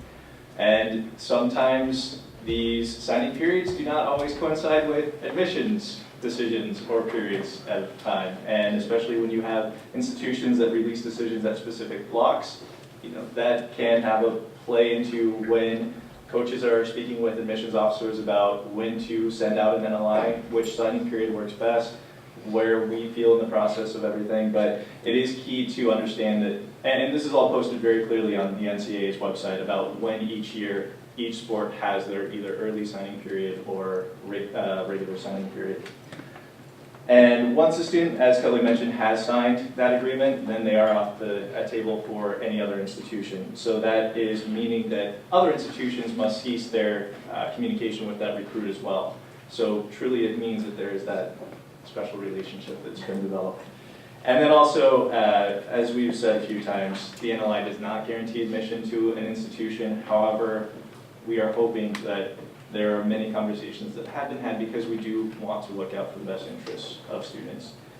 And finally, at a minimum, the agreement must be signed for 1 year, or must be guaranteed for 1 year, but at some Division I institutions, there are multi-year scholarships. And Yeah, I would jump in on that too. The NLI is only a 1-year agreement. The whole multi-year scholarships thing is a financial aid agreement, which is completely separate from the NLI. Division I institutions will have the option to offer multi-year financial aid agreements, but the NLI is still only going to be for that one committed year initially. I think it's really important to note, because you might have some students that some schools won't give the multi-year agreement. Let them know that once they sign with an institution, for example, I'm going to point out Danny Orvalino, a former women's basketball all-star. She's also writing an article on this, so thank you, Danny. Once she committed, that is, unless she does something so egregious, she flunks out, she stops a train in the middle of Huntington Avenue, unless she does something so egregious, that money's going to be there. If they don't play, they don't score 20 points like they were supposed to every game, a coach can't take that away. That's not enough. If they get hurt, that doesn't take it away. So even though it only is, some schools, a 1-year agreement, it's assumed it's for that 4 years. So put them to rest if you do say, well, this school's giving me all 4 years, you're only giving me 1, what's up with that? It's the same. So they're still getting that money unless they do something that doesn't hold to their end of the bargain. And that's also listed on what they sign. It says, if you don't meet these criteria, we can withdraw. And then the student always has an appeal process. So I just wanted to clarify that. The gentleman was talking about how students had committed to certain sports, at the end of their sophomore year or whatever. Does that mean that they signed this? no. So what does that mean then? Well, and that's What's the very next good. slide? Yes. Yeah, a good slide on that. You can go to the next slide. So the national letter of intent signing periods are only during a student's senior year. So the Yes. earliest one starts in November. November and runs, then the regular signing starts in the middle of April and goes through pretty much forever. That's what it seems like. But that doesn't start until senior year, period. No juniors, no So sophomores. what does the kid mean though? Okay. Yes. Okay. Don't use Right. it. Because this year I started having more and more of these conversations, which I'm sure many of you have as well. And for some of us that even goes into 8th grade, I think right now, with hockey, it's even, hockey's been off the rails for a long time. But I started writing these questions down because I'm beginning to discover that the kids aren't asking the questions, the parents aren't, the club coaches aren't, and of course all the things that go into our dark closets that we don't want to think about end up in our closets, and we end up being responsible because we're the college counselors. The commitment dance, although the kids can't sign anything, they are committing earlier and earlier, and it's happening. And I know there are college coaches who are trying to bring these issues to the NCAA and try to have a conversation about these things, but they're the non-revenue sports or the sports that don't create a lot of fanfare, so they're not being listened to as well, I think. But the first thing I ask kids are, you know who you're committing to? You're committing to the coach. You're not committing to the institution, you're not committing to the admissions office, you're committing to the coach. And that's the first person I call to find out what the heck is going on in terms of the conversation with that coach and who is blessed at. Because when I call the admissions office next, I find out they've never even heard of the kid. They don't know anything about the kid. They won't talk about the kid until July after their junior year at some of these places. So these kids are committing to coaches who think they have a handle on the process. And for some of these highly selective schools, we all know that the decisions don't all happen, many of them don't happen until November or March of their senior year when those committees get together. So to me, what I've been doing is sticking transcripts to the doors of some admissions deans and having conversations with them. There are more people having more national conversations with folks about this because the coaches are under tremendous pressure to bring kids in. And there are coaches out there who will commit to lots of kids. The names get up on these websites. And some sports, the kids are untouchable, and once you've committed, nobody's going to recruit you. In other sports, they're not as kind to each other, and they're more than happy to play, kind of steal kids from each other. And a lot of it's driven by these club coaches. But the first thing I ask them, who are you committing to? Why are you committing so early? And sometimes it's mom and dad driving the bus. They've been paying a lot of money to go to Middlesex. They have that $40,000 needs to pay off, and they want to pay off soon and early. Who's blessed the commitment? That's helping them understand what I'm dealing with as their college counselor. How will it impact your academic choices? I have a girl who committed to, she actually applied to Stanford at the end of her junior year, and Stanford dictated her courses and her grades throughout her junior and senior year. They've controlled her entire academic experience at Middlesex for the last 2 years. And some kids don't realize, some schools, at least at Stanford, they have a process for their early recruits. There's another school, Johns Hopkins does this for lacrosse. It's a binding contract they have with kids to commit at the beginning of their junior year. So those are the kind of questions that these kids don't fully understand. So if Stanford says if you get a C+, you're out, offer's gone. That's a big set of worries for the kid, the teachers who are now under pressure not to give the kid a C+, the parents who are hiring tutors and push. So it creates a lot of conversations around these issues that are really important for us to have, but it impacts the curriculum. How does it change your relationship with your school and your team? Some college coaches are committing to kids in their sophomore, junior year, and they're saying, don't play for your high school team senior year. Go play for the club soccer team. Go play junior hockey. Your high school hockey isn't competitive enough. You need to go to the next level. All of a sudden, these great stars who should be playing for their schools and captains and leaders, and the young guys and young girls are looking up to them, they're not playing for you. The advent of the local club soccer academies is going to change the soccer world in New England very dramatically in the next 5 to 10 years. They're training kids to be professional soccer players. And so that's happening with the boys. It's going to happen with the girls very shortly. And lacrosse has been intense for a long time. And I think it also is going to impact motivations and priorities. With girls, not as much, but with boys, I think a lot of us know they need to be motivated. Having that, you got to get that grade senior year is a good motivator. And if they don't have the motivation, all of a sudden that commitment can slide away, as Liz and Brian were talking about. And the thing I don't have up there that I just added this morning is if you're applying to schools that are need-based financial aid schools, you are committing to a process that you don't know the outcome. With some of the Division I schools, the Patriot League and Ivy League, they can give kids early reads on financial aid that Division III schools can't. So you're committing to a financial aid process that you don't even know what the outcome's going to be. And I've talked to some deans in some of the NESCAC schools, and they've said that when they're starting to realize that most of the kids are committing early decision are full pay kids. And that's changing the culture of the teams on their campuses because these kids are coming from places like Middlesex, they can pay, but all of a sudden you've got 15 prep school kids on your lacrosse team. It changes the culture and the dynamic of your school because the kids who need financial aid can't commit as early because they don't know what the outcome is going to be. So it's a lot of conversations, and it's very specific sports, and I'm sure we all know them well. And the club coaches, I think, are paid for people that the parents engage, and then they get into the process with the club coaches and they lose control over it. I had a club coach tell a girl not to look at Richmond because he doesn't know the coach there, but look at this other school. And I'm like, that's the wrong answer. You're paying this guy a lot of money. If you want to go to Richmond, let's explore Richmond. And so a lot of these things happen that the kids lose control over it, and they have no idea what they're getting themselves into.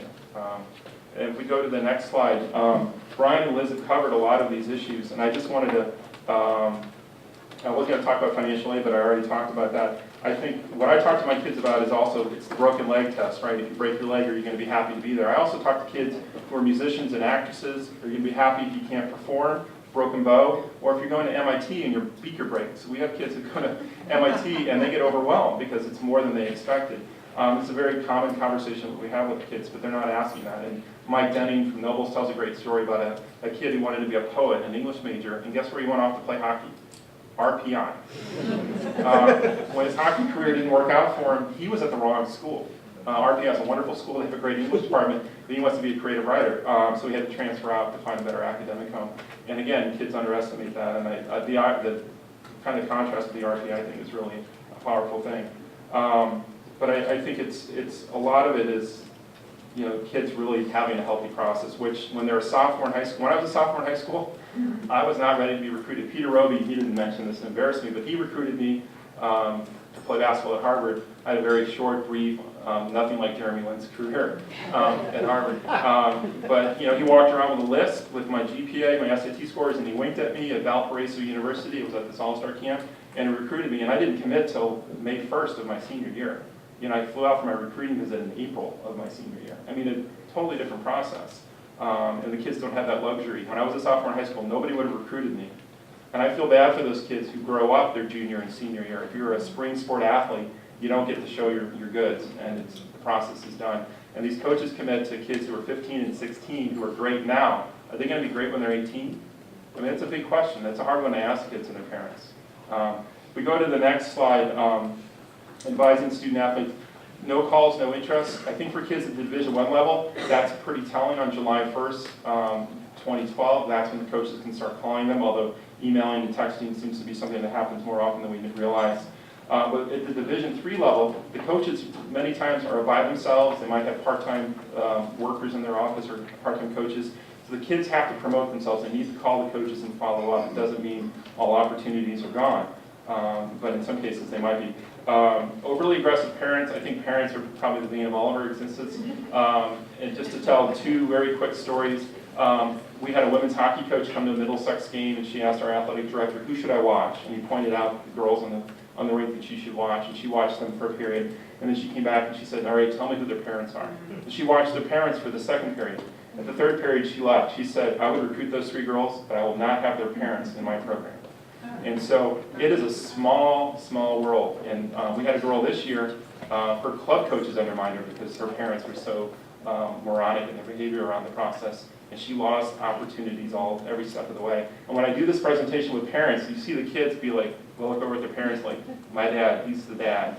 And it's really important that the parents behave themselves at the games. You don't yell at the coach in the hallway after the game because your kid didn't get enough playing time, because that circulates. And that marks kids, particularly in the sports in the smaller worlds. And I had a boy a couple of years ago, a baseball player. He was being recruited by all the NESCAC schools, and he finally hooked on with one school for early decision 2 by the miracle grace of God. And I go to the New England College Board Conference, and all the deans are standing outside the bathroom, and they're all talking about Caleb's dad and what a jerk he was. And the dean who accepted the boy was sitting there thinking, oh my God, what did I get myself into? And I just kind of quickly went to the bar. It was an early morning for me. But the parents, we have to educate the parents about the behavior, and it's important if we're talking to them as freshmen and sophomores that they get that information, because the coaches do talk. And coaches change jobs, and they go, and assistants move around, and reputations are built. The other thing is a good application, obvious point, they've talked about it. There's a legendary story about a guy who was recruited by the University of Pennsylvania for basketball, and he submitted a crayon drawing of Mickey Mouse as his application essay. He was not admitted to Penn. He went on to a Big Ten school and won a national championship somewhere else. But kids underestimate the importance of their applications, particularly at the Division III level, and that really can come back to haunt them. And they do have to self-promote. And teaching a 15 or 16-year-old how to promote themselves, email the coaches, follow up with the coaches. You get the letter from the Harvard coach, but it's really, you really should be looking at whatever school. I mean, the kids always manage to ignore the schools that they should be really looking at. It's important that they follow up and go through that process. But those are just some of the thoughts that I wanted to share on this part of the process. We do have a question. Oh, sure. In terms of promotion, you go a fine line between being overly aggressive and, what we talked about before. What are some good ways for students to promote themselves? Would you recommend videos? Would you recommend brochures? Would you recommend, is it ever get too much?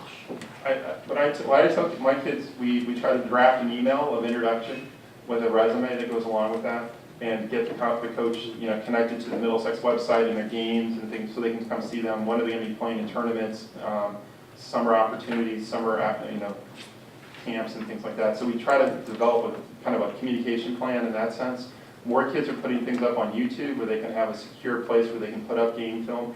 And it's all based on your sport. So if you're a rower, it's your erg time, it's how tall you all are, how tall your parents are. It really has little to do about your technique in some ways. But if you're a football player, they want to see 3 game films.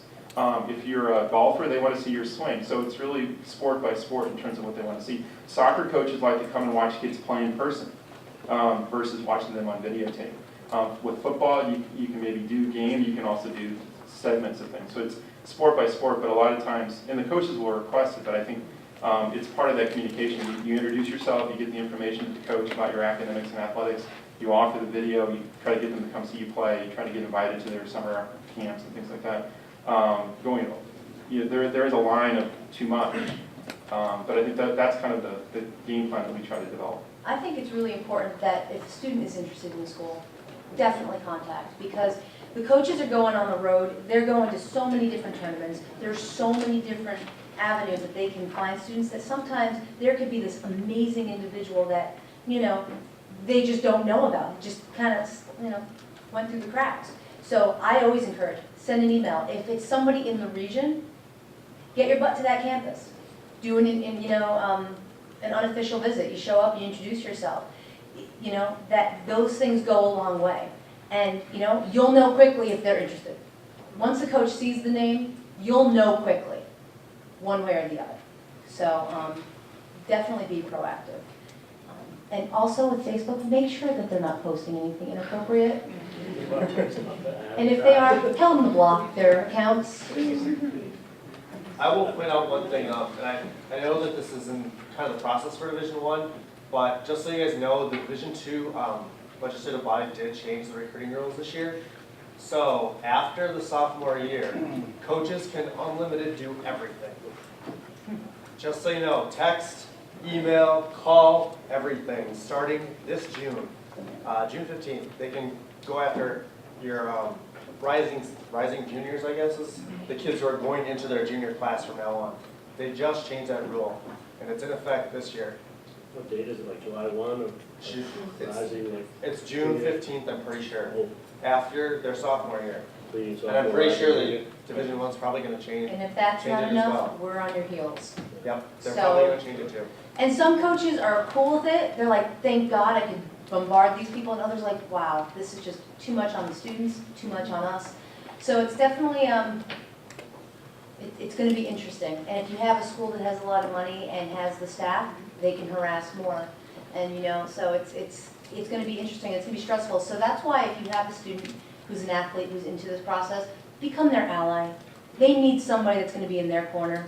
I'd like to say that all the coaches in this, wonderful United States is for them, but I can't say that. And so you have to be their ally and do and help what's best for them and have those candid conversations. Even if they're difficult, even if there's some things that they don't want to hear, help them to find an ally in you.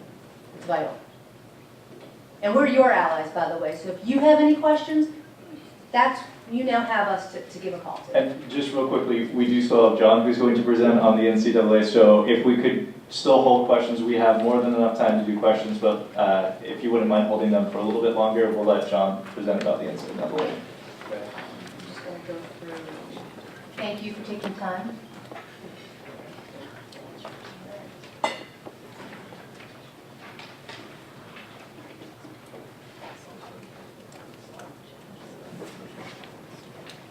Bottom right. I'm not really savvy with this. Bottom right. A little bit over more. Nope, no. Okay, move to the left. Left, left, left. Left. I don't even see it. Up. Okay. Where am I? Ah, thank you. No one's recruiting me for talent. Okay, so now that we told you about what the current rules are, there's some that are changing. So, what I want to do real quick, and admittedly a lot of this stuff is new to me as well because it just went through, so what's in your PowerPoint is pretty detailed information, but this is in regards to initial eligibility academic requirements for Division I to qualify in NCAA Division I play sports. So, prospective student athletes who are going to enroll on August 1st, 2015 or after will fall under these new academic requirements. And I'll just go through these quickly because I know I don't want to cut it in the Q&A time. But they're really going to be, right now there is a qualifier and a non-qualifier. What's going to happen in the future, there are going to be three categories.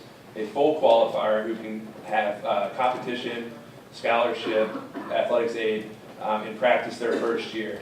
The second category will be an academic red shirt. They'll be able to receive athletics aid and they can practice in the first academic term And then at that point, they have to demonstrate that they're ready and prepared for college. No competition in that first year. And then a non-qualifier is the same as it is now, no athletics A, no practice, no competition that first year.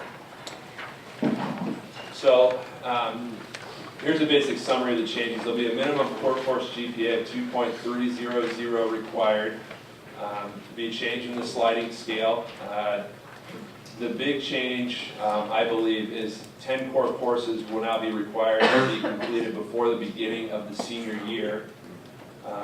And we'll go in detail here a little bit about those changes. The 16 core courses are pretty much the same, 4 years English, 3 years math. I'm not going to read the slide to you, I know you all can read. The minimum required GPA for a full qualifier is 2.300 in those 16 core courses, and obviously they have to graduate from high school. The sliding scale will change. For a reference point on that, I would send you to the Eligibility Center's website. All that information is there. The core course progression, this is what I believe to be the big change. Student athlete must complete 10 core courses before the 7th semester of high school, or basically their senior year. 7 of those 10 must be completed in English, math, or science.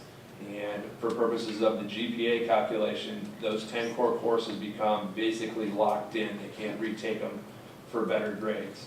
So something new and probably will be a little bit more challenging than the current standard in Division I. Here's a sample, an abbreviated sample of the sliding scale for competition, so that full qualifier. The academic red shirt, the 16 core, minimum GPA for an academic red shirt is 2.000 to 2.999 in those 16 core courses. The academic red shirt sliding scale is also a different scale and is available on the Eligibility Center's website. Sample of the sliding scale there. And if a student athlete meets the requirements of this academic red shirt, they will be able to practice during the first semester or quarter. They will be able to receive their athletic scholarship, but they will not be able to compete in that first year. Aside from the academic red shirt, if they don't meet either of those requirements, they are deemed a non-qualifier, which is current status. There still are waiver opportunities available for a non-qualifier and an academic red shirt. I think it'll be interesting to see how many more waivers there are going to be in the future based on this new standard, and maybe Kelly could give some insight into that. Yeah, I mean, I think it's going to be difficult because what it's doing is it's pushing the students to really have to start, I think, some of them earlier than when they're ready to. And I think it's going to be a discussion amongst, you know, universities and colleges. You have some that agree with this, and you have some that don't agree with this. And, you know, if they're starting in 9th grade, that they have to be on this certain track and be completed by junior year. Well, what if, again, you have somebody that flourishes in their junior year? They're all of a sudden amazing at what they do in their sport, but they didn't even think that that was a possibility. So now I envision that there's going to be an in-depth conversation with the NCAA, because I foresee there to be waivers coming. I do. And how do you guys, and this is something, you know, when you guys meet with your coworkers and your colleagues, how do you reach out to those students to get on the ball freshman year? Does that mean you have to now have those conversations junior high, middle school? Well, yeah, but who signed up for that? You know, so I mean, there's a lot of questions that are going to be having to be answered that we just don't have the answers to as well. So that's why it's important to communicate. Reach out to a school that you're comfortable with to have those conversations with. Contact the Eligibility Center, because there will be some challenges. If you want to go to the next slide.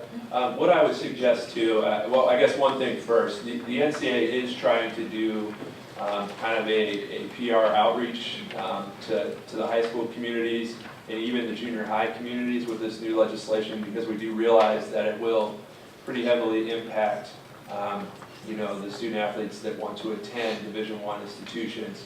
As part of that, there will be YouTube videos, poster campaigns, the standard stuff that you guys get in the mail, but an outreach will also be done to the junior high community as well. And one of the big reasons I'm here is to get in front of groups like you guys to say, hey, this is new stuff and this is important, and this is what's coming down the line.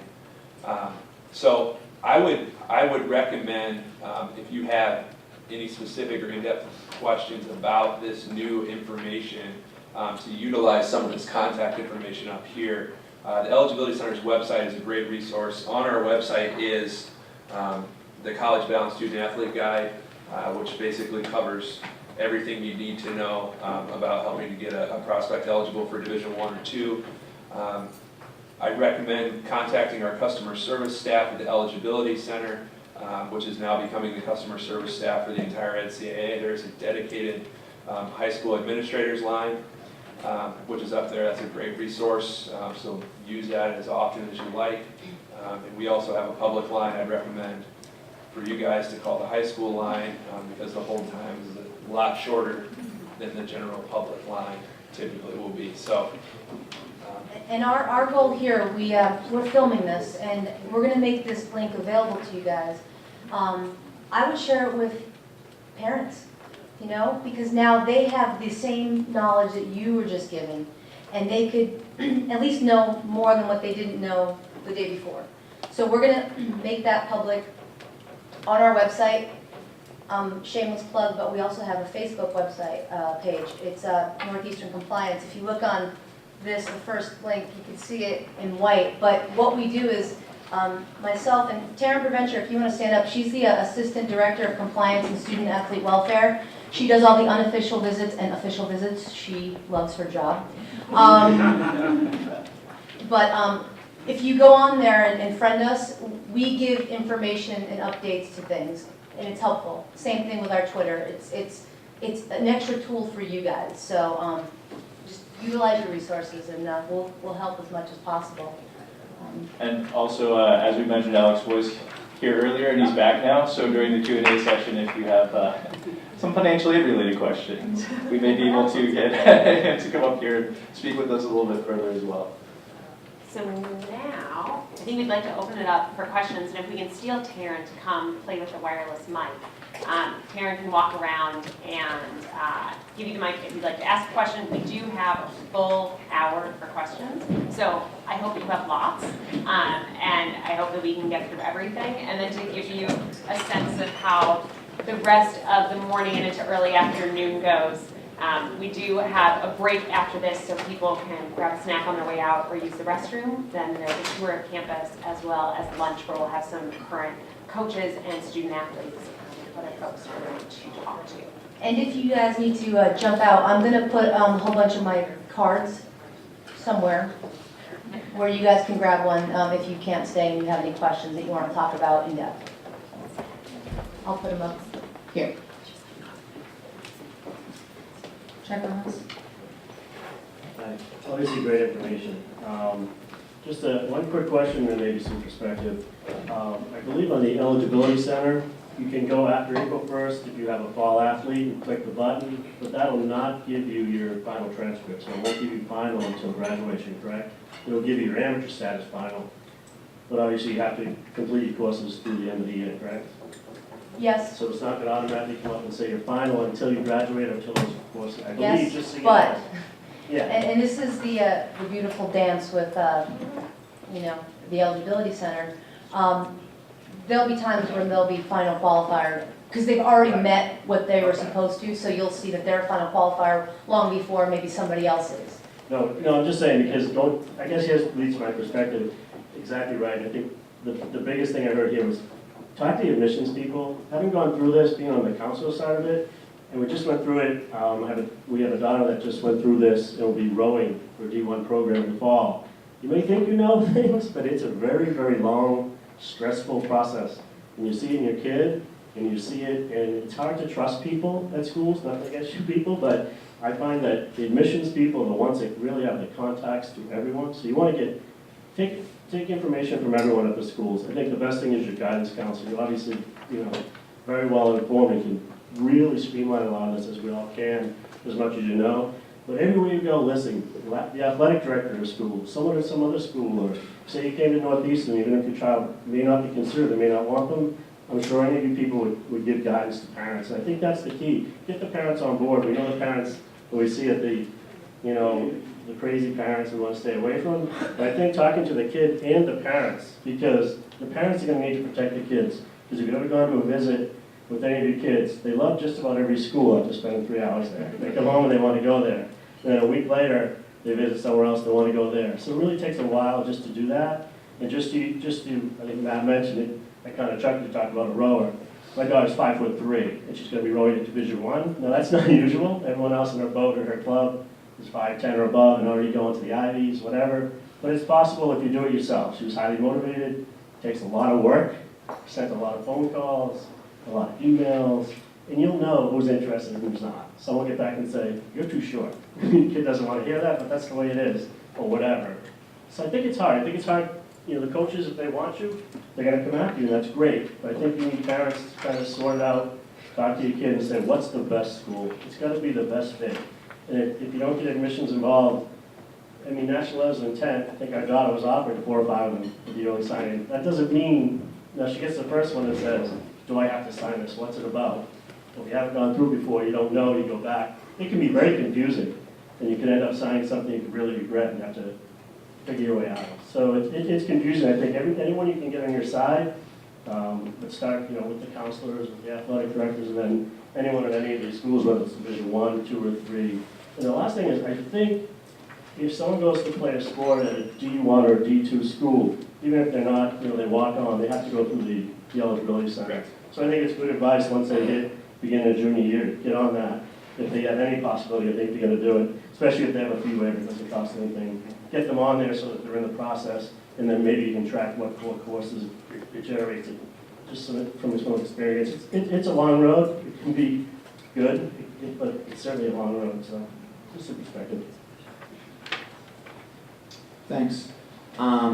Just if any, give me some perspective on basically right now, working with juniors, you guys talked about how if they're Division I bound, we probably have a good idea about that right now.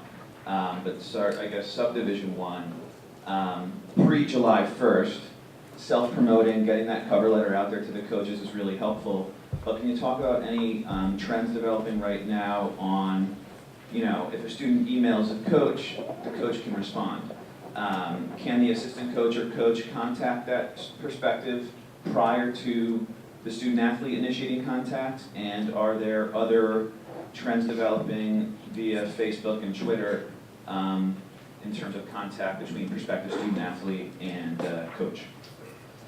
Our coaches better not contact certain people before a certain date, or else then I have to file a violation. If a student reaches out prior to the time that the coaching staff can reach out to them,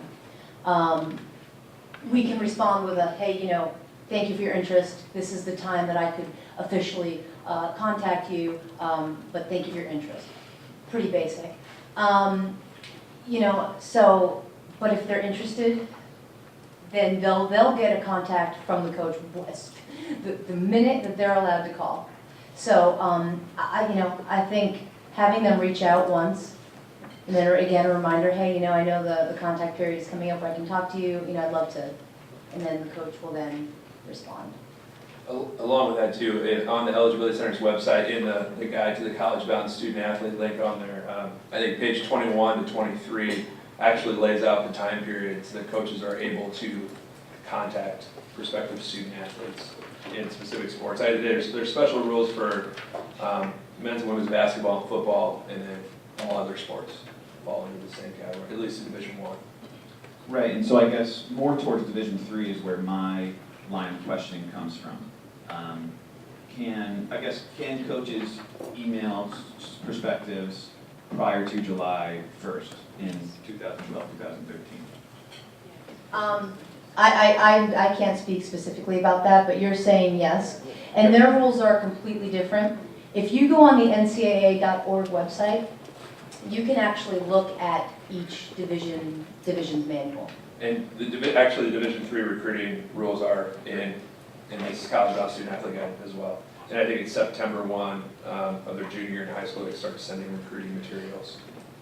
My experience has been kids can email the coaches, they'll email them back. With the phone calls, the coaches have to be in the office to receive the call, they can't call the kids back. Sure. I haven't had any kids with Twitter or Facebook, any interactions on that level. I think that's starting to get in kind of a... That's coming to be questionable a big issue. You know, we can't have, like if he's interested in coming to Northeastern and I'm coaching basketball, I can't as a coach say, hey, John P., thanks, I can't give that personal shout out. It has to be very generic to everybody. So that, it gets dicey with that, to know that you can't really specify somebody's name, or, hey, I'm going to be at this place at this specific time, and anybody who's interested. So you have to be very careful with the language that's... I guess to answer your specific Division III question, for recruiting materials, no limit anytime. Telephone calls, there's no limit on the number of calls, and a kid can call a coach whenever they want. Off-campus contact, college coach may begin to have contact with the prospect or their parents or legal guardians off the college's campuses after their junior year. Unofficial visits may make an unlimited number of unofficial visits. And official visits, you can make official visits starting the opening day of classes your senior year, and you can only make one per school, but there's no limit. So that's Division III right there.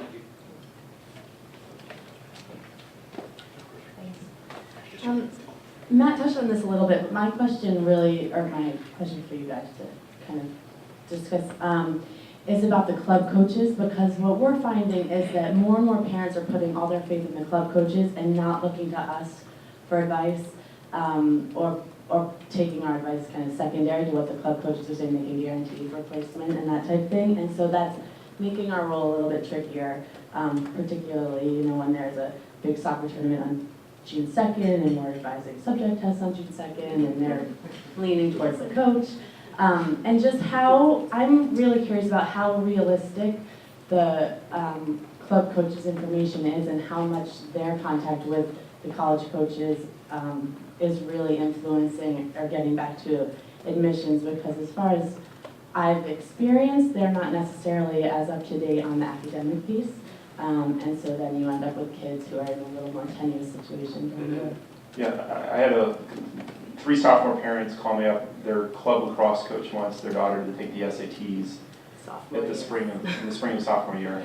About sent me to the moon. But I think my experience has been I've had to do more cleanup from promises made or not made or information shared from the club coach and the college coaches. In many cases, the college coaches are very leery of some of these club coaches. They're brokering these kids, and there's a lot of politicking, and they want their kids to go to particular schools and particular leagues because it looks good on their website, and it's not all in the best interest of the kids or the parents, and that's where I've just had to jump in and right the ship and clean up a lot of things. And the coach then will take credit, of course, afterwards. But I'm not as interested in that as just in terms of taking care of the kids, you know, that we're working with. So you got to get in front of it because the club coaches can't talk to admissions. And sometimes I've had club coaches get information from college coaches and then tell the kids that information that they weren't supposed to share. And that's created you know, bad blood in the water that I've had to clean up as well. So there's a lot of problems there, and I've just had to get ahead of it and get in front of it and try to take charge of it. I mean, it's just more work for us. I mean, I spent probably I don't know, I mean, 25 phone calls for one kid, a junior, in October, when I should be working with seniors, you know. And then I'm having conversations with sophomore parents about SATs and knowing that these kids are not ready for their SATs. They haven't even finished the curriculum for the SATs yet. So it's very frustrating and it's scary.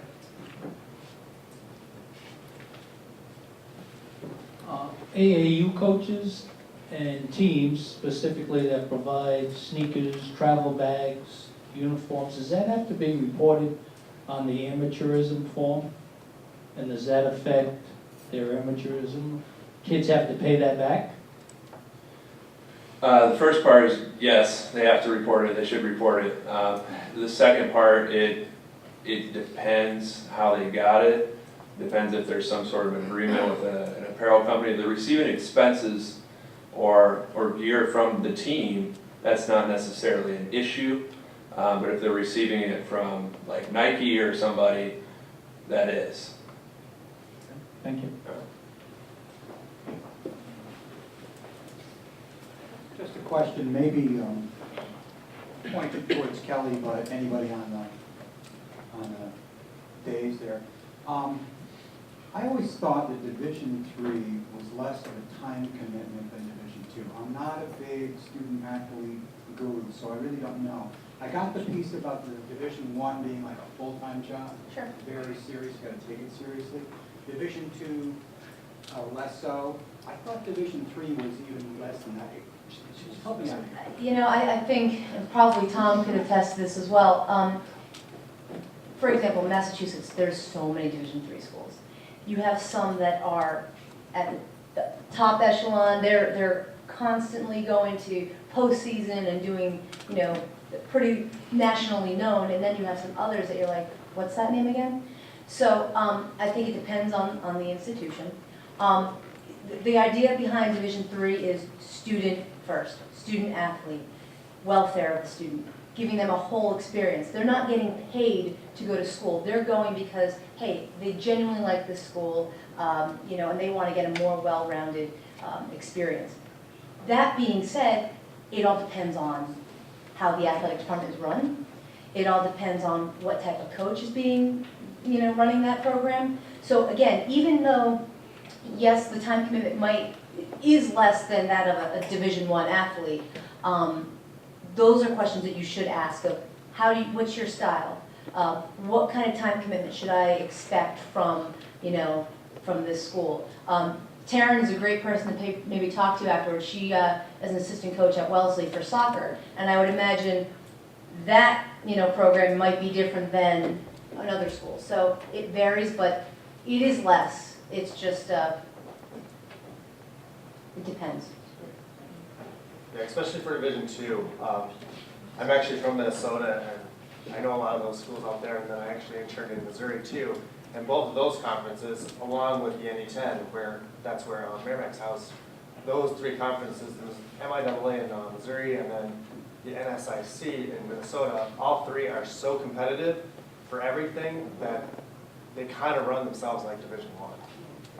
So if you think that, you know, let's say, you know, a field hockey program, you know, in the NE10, if you think that that's going to be just, you know, small chickens, those girls spend so much time, probably just as much time as a Division I field hockey player as well. And you know that's the case of a lot of our sports at Merrimack, and I know it's the case at a lot of the NE10 sports too, at a lot of the other schools as well. So. And I can speak to that just a little bit. Again, I'm happy to talk to anybody afterwards if you're interested in talking to me more, but they're right. That's why you want your athletes to really have that conversation with the coaches so that they can get an idea for what that program is. If they decide to go to campus, they want to find out, you know, what's your training regimen like, in season, out of season, etc. We, at Wellesley College, we would ask for our student athletes to be very engaged in season. Out of season, we still have a training regimen, but the amount of times they can actually practice is very limited compared to Division I. Division I has a much longer out-of-season practice time where compliance-wise they can practice within a time frame, whereas Division III, it's a lot less extensive so that they can really focus on their academics in that off-season period.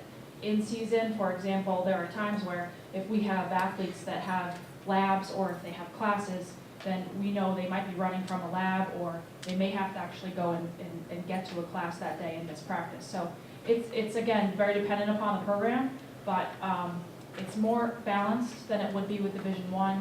It's more balanced with academics and athletics as, you know, they're both priorities, but definitely academics tend to come first with a lot of Division III programs. So,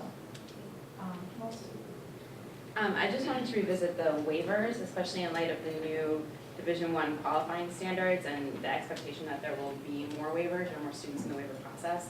I work with a lot of students who are full need students, and if they have to wait until they commit to a school before beginning the waiver process, then, you know, they're sort of taking a financial gamble. If it doesn't come through, then what do? They've given up their spots at other schools, and, you know, Division III schools that are able to provide full need, they've given up the spot there. And so I was just wondering if there's been any talk about maybe moving the waiver process up so that students don't have to fully commit to a school or being able to go through that process. Well, in order to actually do the waiver process, the school just needs to add a student athlete to what's called the institutional request list. What that basically means is the institution is interested in the student and they are recruiting them. The problem sometimes is that one student athlete could be on 5 different schools' institutional request lists, and until the student makes a decision and commits to an institution, none of those institutions are going to want to step up and do the waiver process for the student until they know that the student is committed to them, because the institution has to file the waiver on behalf of the prospective student athlete. So I don't know if Kelly had anything to add. Yeah, and you know, it can be a timely process, so, I mean. It's tough. And it's bound to the specific school, so it's not, the waiver doesn't travel with them. If I committed to Northeastern and got a waiver, if Northeastern supported me through the waiver process, I can't then go to BU and say, well, Northeastern got me the waiver, right? No, you actually, the waiver process is a one-time. If you get a waiver, you get a waiver for all of that division. So you could get a waiver, like Northeastern could file a waiver for you, and then the student maybe didn't sign a national letter of intent, and they could leave and go to BYU or whatever other institution. So, But within the same division. yeah, the waiver applies in the same division. Yeah. But it still takes the college going, like applying for the waiver for the student. Yeah, the institution has to apply for the waiver, yeah. A lot of this stuff is attempted to be done on the front end before the waiver process, especially with the academic side of things. So what they'll try to do is, if a prospect looks like they're going to be in a waiver scenario, they'll try to push that forward and get an institution to work with the NCAA right away, or talk to the prospect and figure out what institution they want to work with. Yeah, we have specifically this, right now, we have a student athlete, well, a prospect that is not definitely coming here, but would like to. And it's definitely going to be a waiver scenario. And what I've done is taken a look at where he's at. I've put a call into the Eligibility Center just to find out where he stands, what's necessary, and I've told the coach, look, he's got to do it on his end of gathering all this information, because what happens is I can anticipate what questions are going to be asked for the waiver. And a lot of it has to come from them or come from you guys. So what I'll do is I will give you as much information if you're willing to put the work in, so that when it comes time that that decision is ready to go forward with a waiver, all of it's ready to go. So there are things you can do on the front end to have it prepared, and then it's just, all I do is fill in that paperwork and ask, you guys to submit, whatever the copies are of this and transcripts of that. But so you can do that front end, and you would like to think that a university will help in that, if they're putting, trying to put the student first. So it's not out of line to expect a college to be willing to work with us at this point in the season? Depends on the college. But once again, I do just want to make the comment about, with everyone working with students, even from whether it's the admission side or working from the secondary school side, you are looking out for the best interest of your students. And we try to also work with students in saying, don't always put all of your eggs in one basket. You never know what can happen. And I think it's great that students are having commitments from schools and that they're, for the most part, everything is a streamlined process. However, a student needs to have some additional backup opportunities just in case. It's really looking out for them, and also just making sure that they have some options and ability if something does unforeseeably fall through. I think that's just something that's very good to keep in mind, is really do try to work with the student to have some additional options just in case it doesn't play out exactly as everyone would hope it would. And this is why with the waiver process, if the student is aware of where they're deficient in, they can contact the Eligibility Center and get more of an understanding of what the issue is. You guys can also be a part of that too. So you guys can have that on the front end ready to go, because a lot of times once we start the waiver process, I'm coming to you guys or the student saying, I need this, this, and this, because there's really nothing on my end that I can provide other than taking your information, making a case for, why I, writing a little blurb of why I think, this person deserves the waiver, and sending it in. So that's why being on the front end with you guys would be terrific, because you guys can have that ready to go and just say, here you go, Cal. But just to get back to your point, though, this kind of explains part of the process, is that the colleges and the NCAA own this. and the NCAA only answers to the colleges. And we're working with kids, and so if you know at the end of your junior year, this kid has qualification issues, and if the school can negotiate that stuff with the NCAA before the kid hits the process, a lot of work would be done, and we could maybe solve some problems in the senior year before we go through this. And having kids, after they graduated from high school, negotiating a waiver scares the daylights out of me. And for kids who don't have the resources, I mean, you want to have backup plans, but after you graduate from high school and it's July and it doesn't go through, what are you going to do? You know, and that's not fair to kids. And I know you're not the one setting these policies, John, but my conversations with the NCAA become very clear, you know, who's controlling that part of the process, and it's not benefiting kids. So if you can bring that back to your friends, but I think it's scary, because if you're a kid, July after you graduate, like, what options do you have? Because those spots are gone. And if it's a kid who has academic issues, I mean, it's even more complicated. So that's where on the Division II level, we see a lot of kids go PG for that reason, and then come to us the year after, just because that's their year to kind of get themselves kind of in line. I just had a question about the transfer process, because I have a bunch of students actually in the past 2 years that have had scholarship offers at schools that they actually don't want to go to, but that's where the offer is. And so their parents are going, oh, we'll just go there and transfer. And obviously I know there are a bunch of restrictions and different things that you need to do, but I guess that this question is, I guess for all of you, and especially those of you who deal with it, people transferring in and transferring out, how difficult is that? And I guess what are just maybe some of the things that we can advise students to be aware of? And I mean, I try to advise them against that anyways. You need to find the right fit college, blah, blah, blah, but obviously that's not always the route they take. So just your thoughts on that. Yeah, we have quite a few students who want to come into Northeastern, and then we have some that, you know, whether it be, you know, style of coaching or whatever, that or want to go back home, that they want to transfer out. For a Division I to transfer from a 4-4, you know, a 4-year school to another 4-year school, the other school has to have a release from the current school. So if I have a student that wants to go to Tom's school at Merrimack, they have to obtain a transfer request, permission to contact form. That's triggered by the student, although sometimes they'll come to me directly. I say you have to go to your coach and talk about that. Coach will then either say yes or no. If they're on scholarship, the student's going to have to, you know, say, you know, I understand that I'm releasing my money, and then a non-renewal letter will be sent to them. But then they can go ahead and contact whatever school they're interested in. And then, you know, the school itself, when we have people who transfer in, our standards are quite high. So they might be different than another school, but they have to meet a certain, and you guys could probably talk more in depth about this, but a certain level of what they're transferring in. Not all courses might transfer. At a certain point in their collegiate career, they have to meet progress towards a degree where they have to meet X amount of credits. If they don't, then they're not eligible to compete. So it's really important, if they are interested in transferring, making sure that they know what they're taking. If they know the school that they want to go to, make sure that they understand what that university or college needs in order to transfer in. You know, communication and talking and. Well, you said one thing, and I'm just not sure. So you have to ask permission. So. Not Division III though. A Division III can release themselves.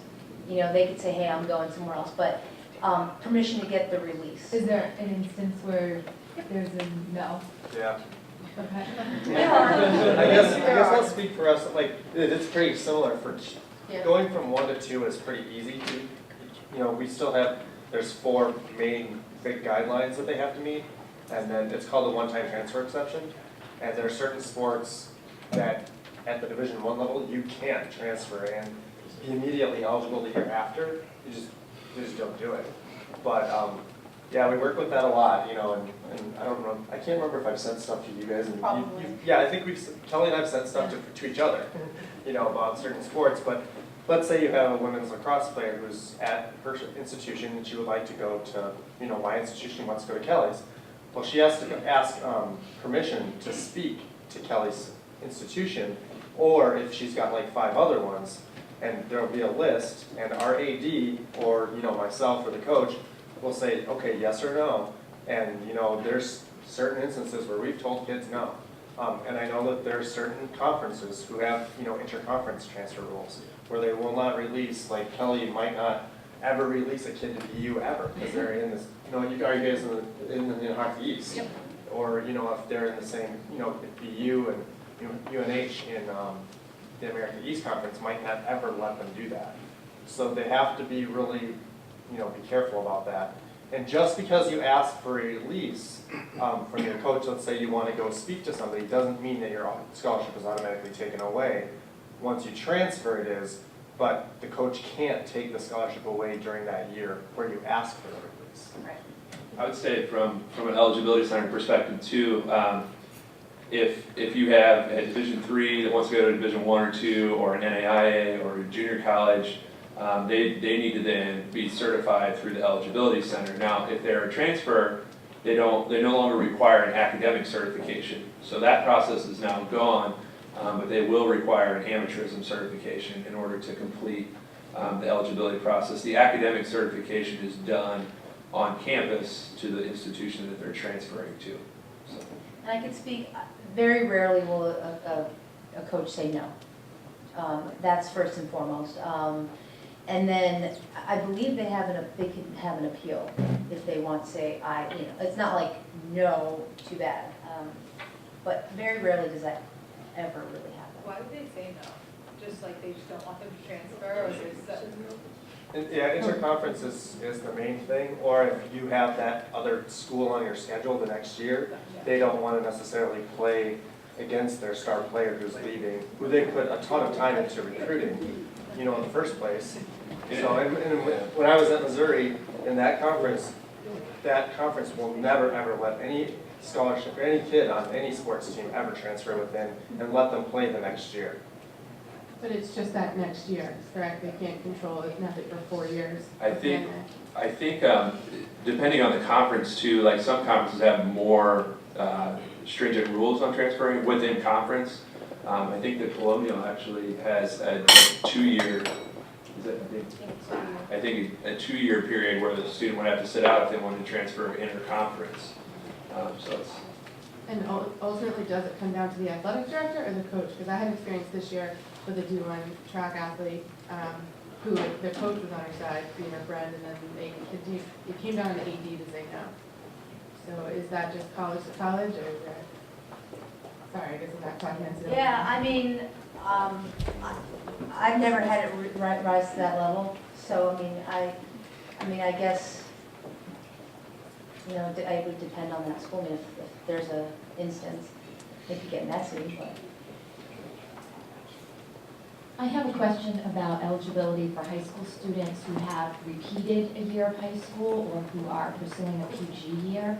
Are you looking at all 5 years of courses and grades, or how does that really work? That's another good question of eligibility versus admissibility as well. Do you want to talk about eligibility first? Go ahead. Go ahead. Okay. Well, for us. In terms of admissibility, at Northeastern, we do look at all 5 years and all 5 years worth of grades, which can help or hurt a student depending. In general, for PGs, and this is a general rule of thumb, athlete or not athlete, I think it's really helpful to see a student actually progressing, not just repeating, that you're doing a 5th year of high school for a reason. My hope is that you're not just taking Algebra 2 for a 3rd time for the fun of it. And also realizing, I think the harder conversations that we sometimes have are students that are electing to do a PG year in order just to search for more scholarships. And this is true, as all of you know, about merit scholarships and athletic scholarships. That things don't always change, and again, unless they're bettering themselves and going further, then situations don't always change.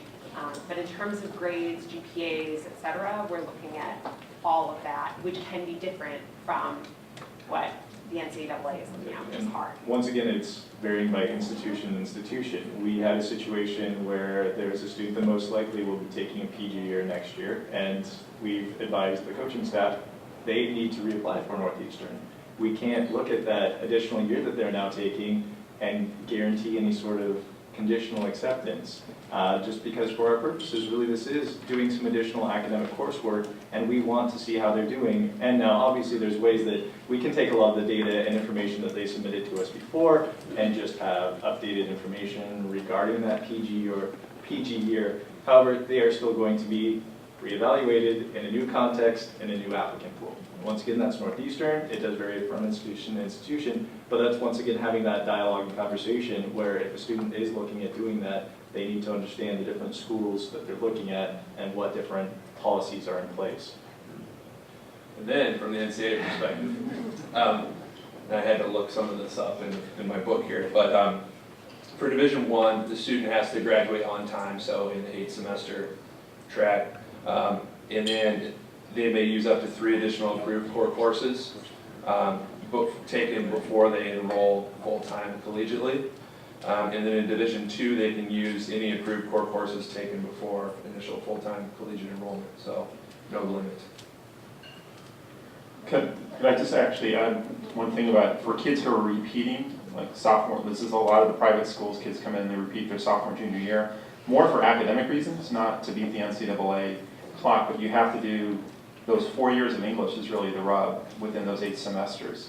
And so that senior year of high school doesn't really count for anything in terms of the NCAA. And so we've had actually a few kids who've had to double up in English, take junior English plus 2 senior electives so that they meet those 8 semesters of English so they're not shortchanged in the process. The other thing that I always do is look at the other schools and course eligibility list, which you can look up on the website, which is really helpful.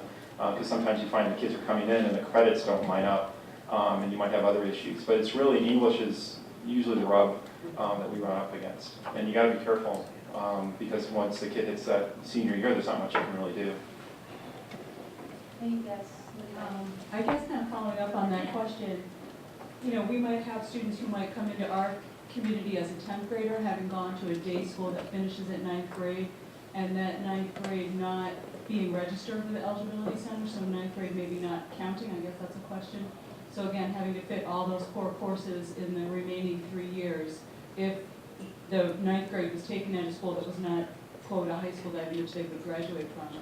And I guess related to that, the question of, is it a liability for, if I'm aware that I'm counseling a student, I'm aware that they are going to be in that position where they're not going to meet those core course requirements and may end up in a waiver situation.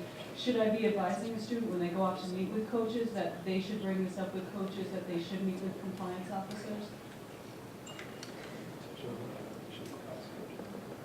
Yeah, I mean, in the recruiting process, I always try to tell our coaches to talk about the eligibility center and that. And if the student has that information, I encourage that as well. Because what it does is it puts them on notice. You would like to also think, when the students are talking to you and they have coaches that are schools that they're interested in and they're able to start that recruiting process of having that dialogue, alerting the coaches to put them on their list. So we have a specific list that if they come in for unofficial or an official visit, they'll give the eligibility center number. Once we put that on there, I'm able to see where they stand, and then I can communicate that back and forth. So, you really hope that it's working on both ends, but if the student brings it to the attention of the coach that, hey, FYI, if that student is very important to any program, that coach is going to take interest, because it will affect them down the road. So the sooner it's acknowledged that there's an issue or a potential, hey, what can we do, the better it is. But it's not a liability. A coach wouldn't want to stop talking to a student because of that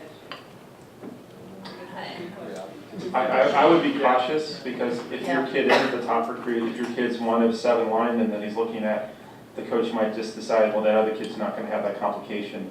I know this kid's going to be able to play, and this other kid may or may not. And this gets back to, how can we solve this waiver process earlier? instead of later. But you gotta be cautious because these coaches, their job is to win. Their job is to bring in a recruiting class and bring in kids who have these issues, and uncertainty may not work at every institution, so. I think the flip side of that too, and I guess the opposite route, is that the later that things happen, we tend not to move until they've already cleared that up. So then you're pushing the entire process back later and later and later, which hurts the student, but also typically these students that are coming in, if it's a waiver for a low academic reason, we've also had waivers for just strange things that go on, but if it's a student who's that borderline, I might not want to extend an offer of admission, not knowing if this kid can even come here and play. Then how does that benefit the institution in terms of the enrollment management side as well? So I think it's a careful, fine line you walk, because Matt certainly makes a really valid point in terms of you don't want a kid to lose the opportunity, but you're also making the process go later and later and later in terms of who can do what and whose hands are tied. I thought there was a process that if you have a repeated student in this scenario that was just presented, that they actually can be looked at in a 3-year period and get once put on that institutional request list and actually have sort of pre-eligibility under those 3 years. Yeah, and that's when I see stuff like that, I call the eligibility center immediately. And I say, here's the student situation, because, I know only so much, but I'm calling them to double check to make sure, look, here's the scenario that we have with this student. Help me to advise, going forward. And they're really good at that. So that's why I always suggest that the students try to reach out to the eligibility center. And I don't know, Matt, if you've had any issues with a student contacting. We actually did, the Boston Independent Schools did some work with the NCAA on this issue, because we have a lot, this is a big issue for us with the independent schools. Yeah. And they went through, all the kids who went through the waivers, and a lot of the kids after 3 years passed through the partial, kind of the early qualification, because their grades and scores are so high that the other issues just kind of wash right through the system.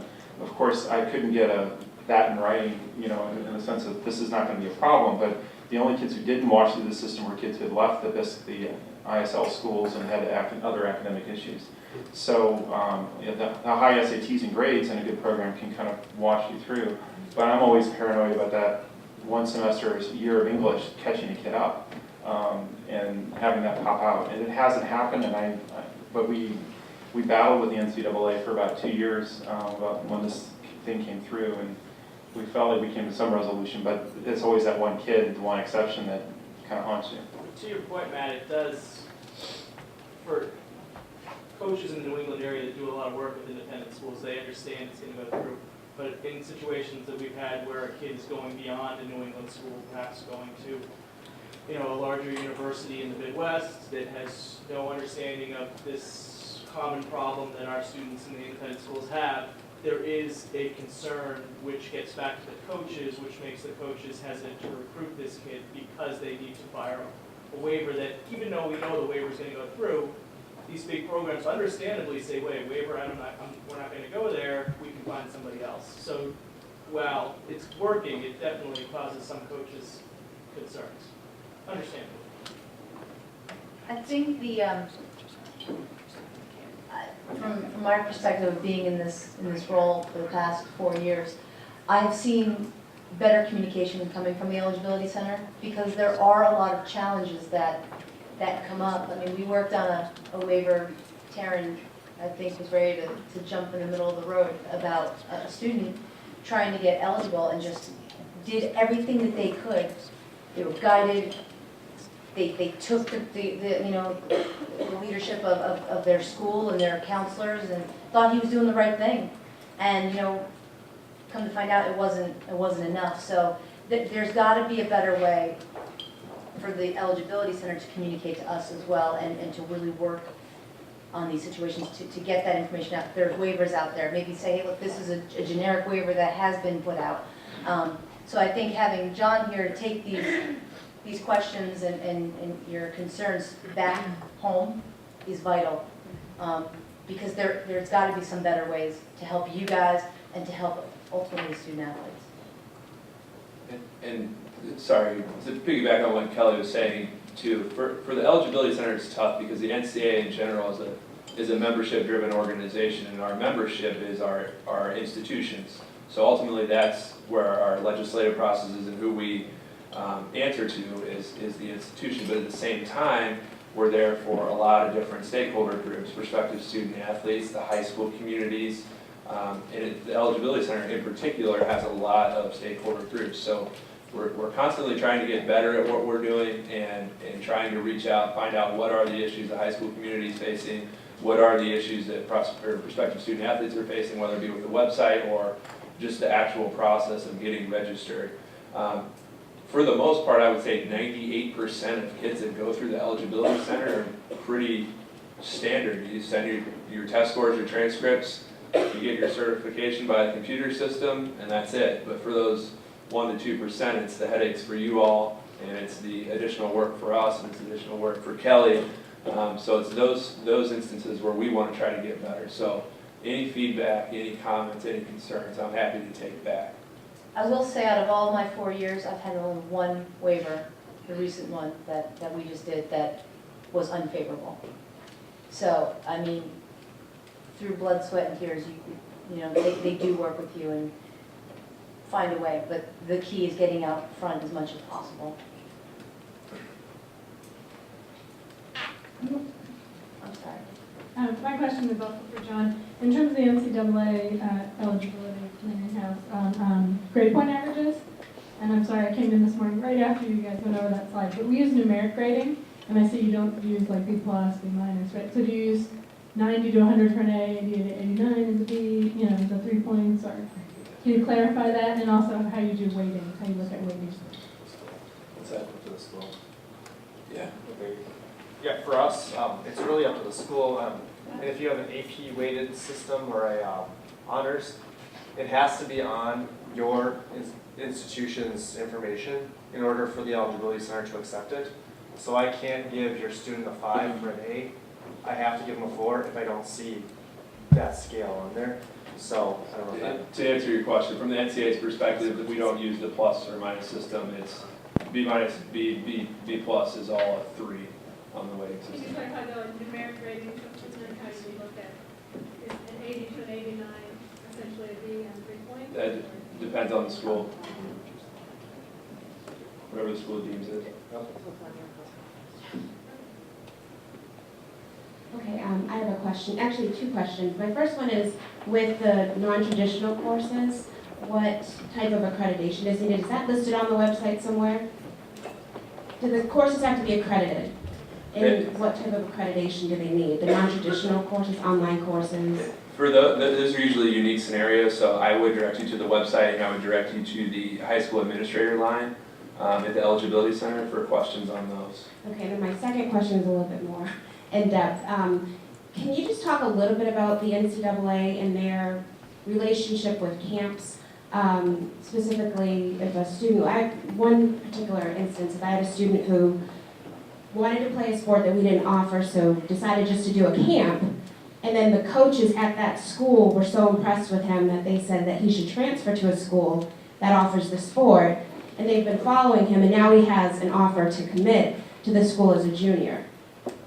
And as the counselor, I'm not really the counselor anymore because he's not at our school, but the parent is at our school. It's really confusing. As a teacher at our school, so I'm kind of involved, and I just want to make sure the student doesn't fall into a really sticky situation where he's transferred schools to play this sport. Now that college has been looking at him and talking to him. I'm not sure if it's student initiated or college initiated, but he's only a junior and he's already been asked to commit. So. Okay. Well, I guess from the NCAA perspective, I would preface it with this first. I work specifically in amateurism, so that's the sport-specific review, and then there are other departments for academics and waivers and recruiting and things like that. So I apologize if I don't have all the answers, but I'm going to take a stab at this one. What I can tell you is there is no official commitment per se. There's no such thing as a verbal commitment. Now, if the student signs some sort of other agreement with that institution that's outside of what the NCAA offers, we can't control anything with that. It's kind of outside of our scope, but until they sign a national letter of intent or a agreement for financial aid with the institution that they plan to attend, it's a non-binding verbal commitment. And they're really, if a student is being put in front of them something about sign with us athletically prior to when they're supposed to, that's a violation. Just to keep that in mind. I mean, is a camp considered a self-initiated contact? If a student attends a camp, is that considered a student self-initiated contact? Because they're actually attending that camp, so the coaches are there and they're going to talk to students because it's a camp. So I'm just trying to figure out, I don't want the student, like I said, to be hurt in the long run, but. What I can do is I can provide you some bylaws that states, when recruiting is allowed and, what is permissible at a camp and clinic. So if you want, you can take my card and I'll be more than happy to go specifically about that. But I would say going to what sport is it? Football. Okay, well, with football, going to camps is great. That's a way for coaches to the problem with football camps is a lot of times it's more skills and athleticism, and it's less seeing kids actually play and compete. They usually want to see kids, they want to see game film, they want to see the kids really in action. The commitment process, wherever school he's at, I would have the college counselor and the coach call that coach and the admissions office to find out what this means, and start the process of, defining the terms of what this commitment is, and then also, I'm sure it's all going to come together in the fall. But I would just get on the phone and call people and define the terms. Just a quick clarification question. John, I always thought it was students can only take one additional course after they finish their 8th semester. You were mentioning something about 3 additional courses. Is that just for students with educational impact and disabilities? Yeah, it was on the slide, so I think it was the... Yes, the 3 is for the educational impact and disabilities. And with the new regulations after 2015, I believe you're getting rid of that one additional course that they can replace after the 7th semester, is that correct? Correct. I don't know in terms of impacting disabilities if there'll be additional criteria. Like I said earlier, it's all still pretty new and they're still developing a lot of the criteria around it. But what I gave you is the general gist of what are going to be the new requirements. And then also just a quick comment, obviously with the new regulations in 2015, I'm having a hard time exactly understanding how it could potentially help students where you think in the case of math, a student could very easily have a strong senior year in math, strong 4th year in math. In the past, they would be able to take that 4th year of math and use that higher grade to replace one of the earlier classes. But now my understanding is they're locked in to whatever that 7 semester GPA would be. Could I just understand a little bit about what the reasoning behind that decision might have been? I'll try to give you a little bit. Obviously, a lot of this came out of academic legislative committees, which I'm not part of or privy to in any way. So I'll give you the information that I've been given in terms of outreach. With this new legislation, I think what it's designed to do, hopefully, is to kind of prevent the senior year full catch-up. The prospects who are only doing like 3 or 4 courses and just going on mass, like doing 10 core courses in 1 year or something like that. So I think that's the intent of the legislation, and then scenarios like yours, I don't know necessarily fall under that same intent. So thank you. You're welcome. One of our coaches asked me to ask this question. Once the students arrive on your campuses, what kind of social emotional support is there for them, specifically for the really high achieving, ultra motivated, he said race to nowhere type of kid, from the athletic department, the NCAA, and the college? Are they monitored? Yeah, I think we do a fantastic job. We have every athlete that comes in, and I imagine every Division I and II school has something like this. But it's we have Student Athlete Support Services, SAS, and we have 5 advisors, and they're given specific teams to monitor. and so they meet with them on a regular basis. They keep them on track. They talk about what their plans are for the future. Study hall. Danny, come up here for a second. She's a current student athlete, and she could put her on the spot and talk about it maybe for a second. What schools offer. Hello. I know that when I got here as a freshman, I was kind of, I don't even know the word to explain it. It was just a lot to take in. And my advisor was Lauren DeSantis, who she's not an advisor here anymore. She actually works in the business school now. But I developed an amazing relationship with her where I could go and talk to her about like life problems, even stuff that I was going through that wasn't necessarily basketball related. And so much so where she actually wrote my one of my recommendations for graduate school. So I developed a relationship with her where I could go in there, she could help me with my schedule, she could help me with if I was overwhelmed with my work. We would meet every week, once a week, and we would go over my schedule for the week, what I had due, when it was due, maybe what assignments to do first because it was due before another assignment. And I mean, I was able to go in there and really just open up and talk to her and develop a relationship with her, like I said. And now, I didn't really need it, obviously, as I got older, and I'm in graduate school now, but, you know, my junior and senior year, I was able to grow and learn from her, so I didn't really need her as much, and I wasn't so dependent on her. But definitely my freshman and sophomore year, especially my freshman year when I came in, I would have been lost if I didn't have a resource like her, and I definitely wouldn't have excelled if I didn't have somebody to go to talk to, like I said, even about non-basketball related issues. So, and I think it's important through the recruiting process, thank you, Danny, to ask those questions. What kind of support services do you have for the athletes specifically? And some schools are fantastic. Some schools may not be as fantastic. What type of services do you offer, not just for the ones that are struggling, but for the ones that do excel? Do you forget about them, figuring they could find their way on their own? Or do you foster them to go even further? So every school could be different, but the athletics department at most schools, they have a safe zone for these athletes to be preparing them for student, to be a student and to manage their time and go beyond what they even thought was possible. So, I think too, you have to realize that being a student athlete, literally it's being a student athlete. So they still, at least in our process, are still eligible for all the same things that any regular applicant would be eligible for. So the women's soccer player that Brian mentioned earlier, who's receiving a significant scholarship, is in the honors program, has all those opportunities. I think it also is a valuable conversation for those extremely high-flying, high-achieving students to have with coaches, with the athletics department, with the admission staff, to find out what a reasonable balance is, because it is a lot to expect even of an exceptionally bright student to manage a Division I sport and all of these other things, and trying to see how exactly that'll play out, and how, whether students have done it before, what the coach's take on it is. We, even in some of our athletes are exceptional students and just in extremely competitive academic programs. Again, that's a really valuable conversation to have with the coaches, because it's going to, the two things need to jive together. But certainly our coaches get really excited when they find a student who's that high achieving and doing that well. That's sort of a cherry on top of the sundae in their book.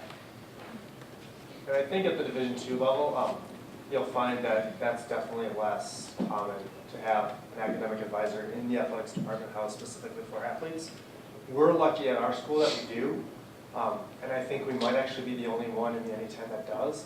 So it really depends on the school and everything. Division II, it definitely is a little different. So. Hi again. Question for John. That PG year, I'm a little confused by it. So if a student leaves his 4 years of high school and has 8 semesters, what do you do with that PG year? How do you view that? Like, you have 8 semesters to finish. Do you still view that? How do you view that year? Do you replace grades from freshman year or sophomore year? I believe, Kelly, you're going to have to help me with this, because my area of expertise is amateurism, not the academic piece. So I rely on the folks that have to do it a little bit more on a day-to-day. Actually, you want to jump on that? Do you have anything to say about the post-grad, Taryn? Did you deal with that today? With that? Yeah, so you view as a year, like the transfer that we graduated in 2012, classified for teams, that's that 4 years. Let me do this for you. Why don't you come up afterwards? I'll give you my card and we can get you the answer. The problem is we have a lot of questions that For all get of you. asked, and I like to follow up with the Eligibility Center before I give an answer, because I don't want to steer you guys wrong. I believe it's a high school transcript, and that's what the eligibility goes by. PG is just sharing on a Sunday or whatever that the admissions people would use. But the high school transcript is what is going to follow the kid. If he applies to school after 2 years of junior hockey, I'm a hockey coach. It's the high school transcript That's correct. that everything is going to be based on. And secondly, I believe, can't they take 2 courses from their high school years, retake them afterwards, and the NCAA will take those grades? Say 265s, math, biology, kid goes to his town high school, it's a 98, 99. The NCAA will take those grades. Say if the kid needs to get to a 2.0, with the compliance officers and everything. I just had to do it. So. No. And the other thing to say, so I actually can comment on that. Some of it actually depends on the sport, and so you do have to look up what some of the requirements are and understand that a little bit more. But there's something called delayed enrollment, which it depends on, again, where the student's coming from. It gets a lot more complicated when we're dealing with foreign students. But the Eligibility Center wants the students to actually enroll in a college and start their eligibility athletically at a certain point. And then in most cases, that ends up being about a year in between that they have to do other things. But if they're taking certain courses that they want to apply towards college, there's certain status depending on how many courses they're taking that could affect the eligibility that way. But again, in most cases, it would be about 1 year that they would have as leeway before they would be enrolling into an institution full-time and then start their clock on their eligibility as an athlete. So if that makes sense. But again, it gets very complicated, and it's something you'd want to look up. And again, I think, as John said before, try to call the hotline if you have a case that you're curious about. I would say if you also have had students that have come in from other countries and then are, starting with you here at some point in their high school career, then again, that's a case where you've been talking about waivers. In many cases, you'd want to definitely try to get some resources to understand where this fit is and what you may need to give them as a resource and guidance as well. So. Okay, and just real quickly, in the moving forward with the rest of the programming today, we have time for one more question, then we will have a short break before the tour portion of the day begins. And also just to remind you, if any of you are staying for lunch, all of us will be here at lunch. You can feel free to ask us additional questions during that period of time too. I guess this would be for Kelly maybe. If we had a student hockey player at let's say another Hockey East school who was offered a 3-4 scholarship, guaranteed or offering 3 years aid, what year in that does the student pay? Or does Northeastern offer similar things? We offer,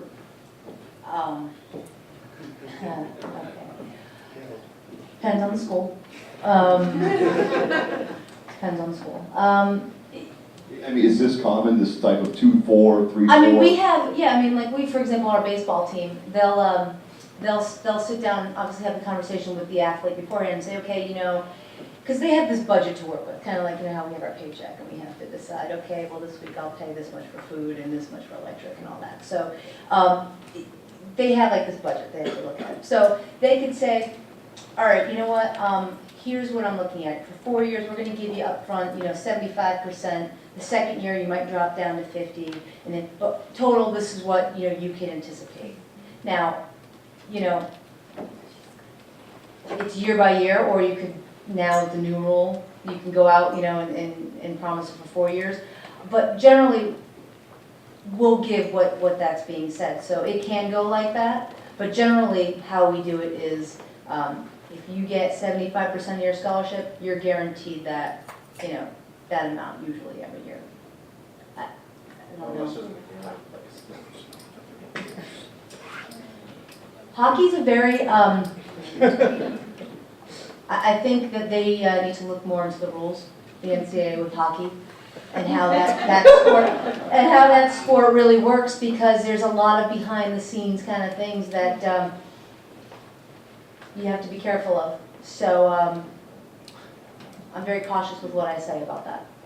And actually, that's very similar with the post-grad area we were talking about before. Men's ice hockey is, or women's ice hockey in general is very different. So again, you want to try to get your resources and make sure you ask a lot of questions and get them answered before you give guidance in that way. But I'd be more than happy to talk more in depth offline. So, ending on that note, we have a 10-15 minute break before the tours start departing. The bathrooms, once again, if you go down the stairs and continue straight on the second floor, they're in the back corner, and then we will start dismissing tours at 11:30.